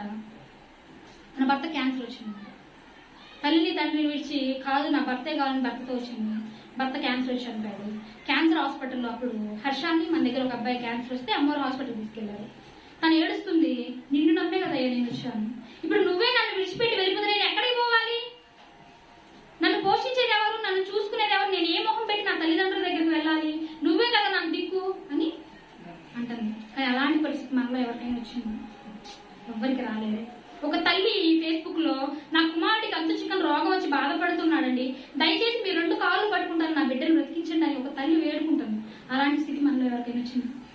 ఎవరికి రాలేదే. ఒక కుమారుడు నా తల్లికి క్యాన్సర్ వచ్చి బాధపడుతుంది, 2 రోజులు చనిపోయింది, కనీసం మమ్మల్ని చూసుకోవడానికి తండ్రి కూడా లేడు, దయచేసి నా తల్లిని ఏం చేయండి బతికించండి అని వేడుకుంటున్నాడే. అలాంటి స్థితి మనకు వచ్చిందా? రాలేదు కదా. ఇంకా ఎందుకు మనం మనస్ఫూర్తిగా దేవుడిని ఆరాధించలేకపోతున్నాం? ఇంకేం కావాలి మనకి? ఇంకా దేవుని దగ్గర నుంచి మనం ఏం ఆశిస్తున్నాం? ఒకసారి మనం ఏం చేస్తాం? అంతరాత్మని పరిశీలించుకున్నాం. ఇంటి దగ్గర ఉన్నప్పుడు ఎప్పుడు సీరియల్స్, టీవీలు, ఫోన్లు అవే కాదు. కొంతసేపు ఎవరితో మాట్లాడతాం? ఎవరికో ఫోన్ చేసి అక్క బాగున్నావా అనొద్దు. ఇంట్లో 5 నిమిషాలు దేవునితో మాట్లాడితే ఏం చేస్తారు తెలుసా? ఆనందం. అక్కడ ఉన్నంత ఆనందం, నీతి మంత్రుకున్న ఆనందం ఎవరికి ఉండదు? ఎవరికి ఉండదు. అక్క బాగున్నావా అని గంటలు మాట్లాడిన ఆవా రేపు సమస్య రాగానే ఏమంటది? నువ్వే పాపం చేసావో నీకు సమస్య వచ్చింది అంటలే గాని సమస్యలు ఆదుకుందామని అనుకోదు. మరి సమస్యలు ఆదుకునేది ఎవరు? దేవుడు. అలాంటి దేవుడితో మాట్లాడుకుంటే ఇరుగు పొరుగు వాళ్ళతో టైం వేస్ట్ మనకెందుకండి? అలాంటి దేవుడితో మాట్లాడకుండా టీవీలో సీరియల్స్ మనకెందుకండి? అలాంటి దేవుడితో మాట్లాడకుండా పనికి మాలిన ముచ్చట్లు మనకెందుకు చెప్పండి? మీరు హాయిగా మీ అదృష్టం ఏంటంటే మీరు అందరూ ఇక్కడే ఉన్నారు. ప్రతిరోజు సాయంత్రం వచ్చి ఒక 5 నిమిషాలు ప్రార్థన చేసుకుంటే, నేను చెప్తున్నాను కదా, ఒక 5 రోజులు చేసుకోండి. 6వ రోజు మీలో ఉన్న ఆత్మీయత, 6వ రోజు దేవుడు మీలో పెంచిన ఒక బలం మీరు ఒకసారి చూసుకోండి. నాకు అందుకే అనిపించింది, 4 రోజులు అలగొండగానే నాకు ఏమనిపించిందంటే భయం వేస్తా ఉంది. అమ్మ ఏంది దేవుని పనులు ఏమైనా వెనకబడిపోతున్నామా? దేవుడికి ఏమైనా కృతజ్ఞతాస్తుతులు చెల్లించడం మానేస్తున్నావా? నేనైతే చెల్లిస్తున్నాను, అక్కడ వాళ్ళు చెల్లిస్తున్నారా? దేవుడికి భయం వస్తే, దేవుడికి కోపం వస్తే, దేవుడు మా చేయి విడిచిపెడితే మన పరిస్థితి ఏంది? దేవుని ప్రేమను నిర్లక్ష్య పెడుతున్నావా అని ఏం చేయాలి? మనకి భయం రావాలి. అలాంటి భక్తి మనలో ఉండాలి. 5 నిమిషాలు పిల్లల్ని చూడకపోతే ఉండలేము. మనకు అలాంటివి రాకూడదు. దావీదు గారంట 1 నిమిషం దేవుడు గుర్తు రాకపోతే భయపడతాడంట. అమ్మో నా దేవుడు గుర్తు రాలేదండి, దేవుడు నా చేయి విడిచిపెట్టాడా అని ఏం చేస్తాడంట? ధ్యానించుకుంటూ ఉంటాడంట. ఎలా ధ్యానించుకుంటాడు? నిద్రపోతున్నప్పుడు ధ్యానించుకుంటాడంట, నడిచేటప్పుడు ధ్యానించుకుంటాడంట, తినేటప్పుడు కూడా ధ్యానించుకుంటాడంట. నిద్రపోయేటప్పుడు ఎలా ధ్యానించుకుంటారు అంటే, రాజులు కదా, వాళ్ళకి ఒక బాల్కనీలా ఉంటుంది. ఆ బాల్కనీలో పడుకొని మంచు ఆకాశం వైపు చూస్తూ, మా కోసం ఆకాశాన్ని ఇచ్చావు బా, నీ చుక్కలు చల్లి ఎన్ని ఎందుకు ఇంత చల్లటి గాలిని ఇచ్చావు, ఏంటయ్య మా మీద నీకు ఇంత ప్రేమ అని చుక్కలతో వాటితో మాట్లాడుతున్నట్టుగా దేవుడితో మాట్లాడుతూ ఉండేవాడంట. అలాంటి బాండింగ్ మనకి ఏముండాలి? అలాంటి బాండింగ్ ఉండాలి. అలాంటి బాండింగ్ ఉండాలంటే ముందు ఏముండాలి? ఐక్యత ఉండాలి. లోకంలో ఉంటుంది ఇలాంటి ఐక్యత ఉండదు. ఎక్కడ ఉంటుంది? ఒక సంఘంలో మాత్రమే ఉంటుంది. కాబట్టి మీరేం చేయండి, మీకు వీలున్నప్పుడైనా కనీసం స్త్రీలు కూడా జరగట్లేదు కాబట్టి మీరేం చేయండి, చక్కగా ఒక ఇంట్లో కూడుకోండి ప్రశాంతంగా. ఒక 5 నిమిషాలు చదువుకోకపోయినా, వచ్చినా చదువుకోకపోయినా దేవుడితో మాట్లాడుకోండి. ఎంత సంతోషంగా ఉంటుంది. అందుకే ఒక గొప్ప మాట ఒక చదువుకుందని చూడండి.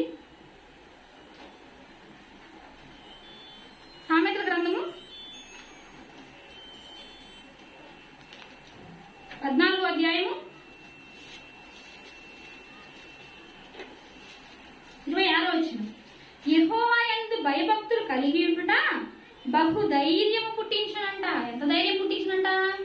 యోబు గారికి పుట్టినంత ధైర్యం పుట్టించునంట. ఏ ధైర్యం అయింది? వాము ఆయనదే ధైర్యం అండి. పిల్లలు చనిపోయినా, ఆస్తి పోయినా, రోగం వచ్చినా ఎంత ధైర్యంగా ఉన్నాడు? నిబ్బరంగా ఉన్నాడు. తొనికాడా? కొద్దిగా కూడా ఏం చేయలేదు. బహుధైర్యము. యెహోవా యందు భయభక్తులు పుట్టిస్తే బహుధైర్యం. షడ్రకు మెషకు అబేద్నెగో అగ్నిగుండాలు వేస్తే ఎలా ఉన్నారు? వద్దు కాలిపోతా ఉన్నారా? నా దేవుడు నిజమైన దేవుడు. నా దేవునికి తప్ప నేను ఎవరికి మొక్కను. అవసరమైతే నన్ను చంపేస్తారా? అవసరమైతే నన్ను మీరు తీసుకెళ్ళి అగ్నిగుండంలో పడేస్తారా? పడేసుకోండి. బ్రతికితే చేస్తా అని ఏం చేశాడు? భయభక్తులు కలిగి ఉంటే ఏంటంట? బహుధైర్యం పుట్టించునంట. షడ్రకు మెషకు గారికి పుట్టింది బహుధైర్యం. దానియేలు గారిని సింహం బోన్లో విసిరేస్తున్నప్పుడు దానియేలు గారు అమ్మో నా తల పీక్కుంటదేమో, నన్ను ఎత్తులు రాగిద్దేమో, నన్ను ముక్కలు కోసి కొరికి చంపేసిద్దేమో అని అనుకోలేదు. ఏం చేశాడు? వేస్తే వేయండి, నాకే బహుధైర్యం. నేను పాపం చేస్తానా ఏంటి చనిపోగానే నరకంలో పోవడానికి? నేను తప్పు చేశానా ఏంటి చనిపోగానే నరకంలో పోవడానికి? నేను నీతిగానే బ్రతికాను కదా, నేను దేవుని అందరూ భయభక్తులుగానే బ్రతికాను కదా, వేస్తే వేసుకోండి అని అనుకున్నాడు. ఆ ధైర్యం మనలో ఉందా? చావు కొంచెం తల్లిపడంగా వెంటనే ఏమంటే అమ్మో డాక్టర్ కాడికి పోవాలి, కాకపోతే చనిపోతే ఇంత భయం నాకు చావు అంటే అని వాళ్ళు ఏం చేశారు? యెహోవా యందు భయభక్తులు కలిగి ఉండడం వల్ల చావుకి ఎదురెళ్ళిపోయారు. అలాంటి ధైర్యం మనలో ఉన్నప్పుడే మనం దేవుణ్ణి చూడగలం. చావుకి ఎప్పుడు కూడా క్రైస్తవుడు ఏం చేయకూడదు? భయపడకూడదు. కొంచెం గుండెలో నిప్రాగానే ఉంటాం, అమ్మో ఇంక తెలుసుకో మనకు స్టార్ట్ అయింది. ఇక హాస్పిటల్ ఆ డాక్టర్ ఏ డాక్టర్ మంచి చూడని 10 మందిని అడుగుతాం. ఎందుకు భయపడాలి? మనం తప్పు చేసిన వాళ్ళకి చావంటే భయం వస్తుంది. ఎందుకు భయపడాలి? నేను మా నాన్న దగ్గర నుంచి ఎప్పుడు ఒకే ఒకటి ఇన్స్పిరేషన్గా తీసుకుంటా. నేను చెప్తుంటా, వాకింగ్కి వెళ్ళినానా, లేదంటే ఏమైనా డైట్ చేయనానా, ఆరోగ్యం అసలు ప్రస్తుతం రోజులు బాగాలేవు కదా, ఏమైనా అనారోగ్యాలు వస్తాయంటే ఎందుకు చేయాలి? ఆ బ్రతుకుతా ఎందుకు బ్రతుకుంటే ఏం చేయాలి? నేను చావుకు భయపడాలా? ఎందుకు భయపడాలి అంటాడు. అవి తీసుకున్నప్పుడు నాకు ఇన్స్పిరేషన్ అనిపించింది, అమ్మ నిజంగా మనం ఇలా ఉండాలి కదా అని. అలా ఉండాలి. అలా ఉండకుండా మనం ఏం చేస్తాం? చిన్న వాటికి భయపడుతూ ఉంటాం. అలా ఉండకూడదు. అలా ఎప్పుడు ఉంటామంటే దేవుడు మన చెయ్యి విడిచిపెట్టినప్పుడు ప్రతిదానికి ఏం చేస్తుంటాం? భయపడుతూ ఉంటాం. మన ఆలోచన మారిపోయింది. ఒకరు మంచి పని చేస్తున్నా మనం ఏం చేస్తాం? ఫలానా అబ్బా మంచి చేసింది అనుకుంటారా, వాళ్ళు చేసిన దానికి ఇంకోటి ఉందిలే, మీకు ఆ విషయం తెలియదులే అంటాం. మంచిని కూడా మంచిగా తీసుకోలేం. మంచిని కూడా ఏం చేస్తాం? అందరికి ఇతరులకి చెడుగా చెప్తాం. అలాంటి లక్షణం మనలో అస్సలు ఉండకూడదు. లాస్ట్ అండ్ ఫైనల్ ఒకటి చదివేసి నేను ముగిస్తాను. కీర్తన గ్రంథము 95వ అధ్యాయం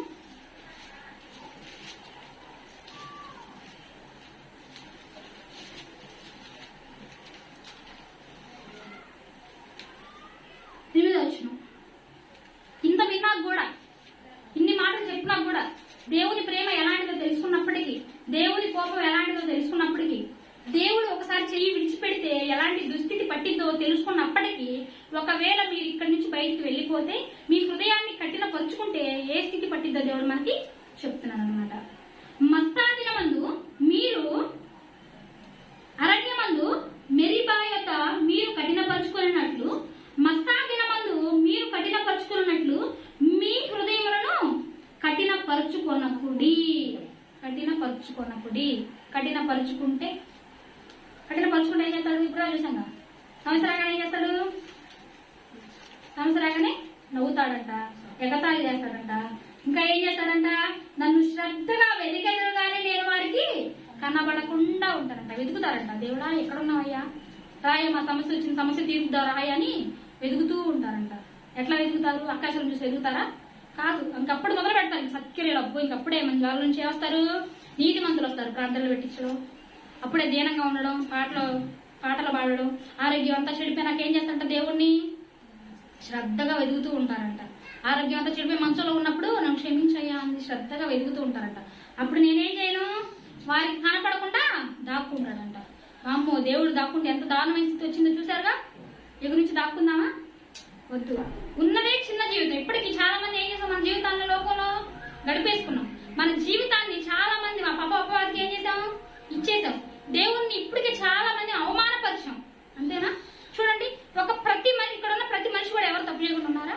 ప్రతి మనిషి కూడా ఏం చేస్తాం? పెద్ద తప్పు ఖచ్చితంగా చేస్తాం. ఆ తప్పు వల్ల దేవుడు ఎంత బాధపడ్డాడు? చాలా బాధపడ్డాడు. బాధపడడం మనకు తెలిసింది కదా. తెలిసినా కూడా మళ్ళీ బాధ పెడదామా?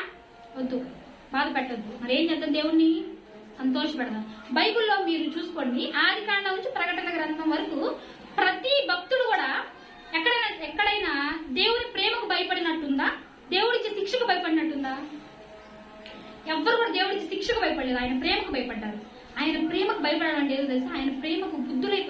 నాకు దావీదు గారు అన్నారు చూసారా, మా ఎడల నీకున్న ఆలోచనలు, మా ఎడల నీకున్న తలంపులు లెక్క పెడతా ఉంటాయి, లెక్కకు సరిపోవట్లేదయ్యా. ఏం ప్రేమ అయ్యా నీది, నా ప్రేమ కట్టుబడి ఉన్నది. కానీ అమ్మో నేను చర్చికి పోతే దేవుడు మమ్మల్ని తీసుకుపోయి నరకంలో వేస్తారు అని దేవుడిని ఎవరు ఏం చేయలేదు, ప్రేమించలేదు. ఆయన ప్రేమను చూసి ప్రేమించారు. ప్రేమను చూసి ప్రేమించడం గొప్ప, కానీ శిక్షిస్తాడని ప్రేమించడం ఏంటిది, అది గొప్పతనం కానే కాదు. భక్తుడు మంచి బైబిల్లో మంచి భక్తుడు ఉన్నాడు. ఏమన్నాడు, అవసరమైతే నీ జీవ గ్రంథంలో నుంచి నా పేరు చెడిపేసే, కానీ ఏం చేయద్దు, నువ్వు వాళ్ళని చంపేయద్దు. అదేంటి, జీవ గ్రంథం నుంచి తీసేసి దేవుడు దగ్గరికి వెళ్ళాలని తెలుసా నీకు ఆ విషయం?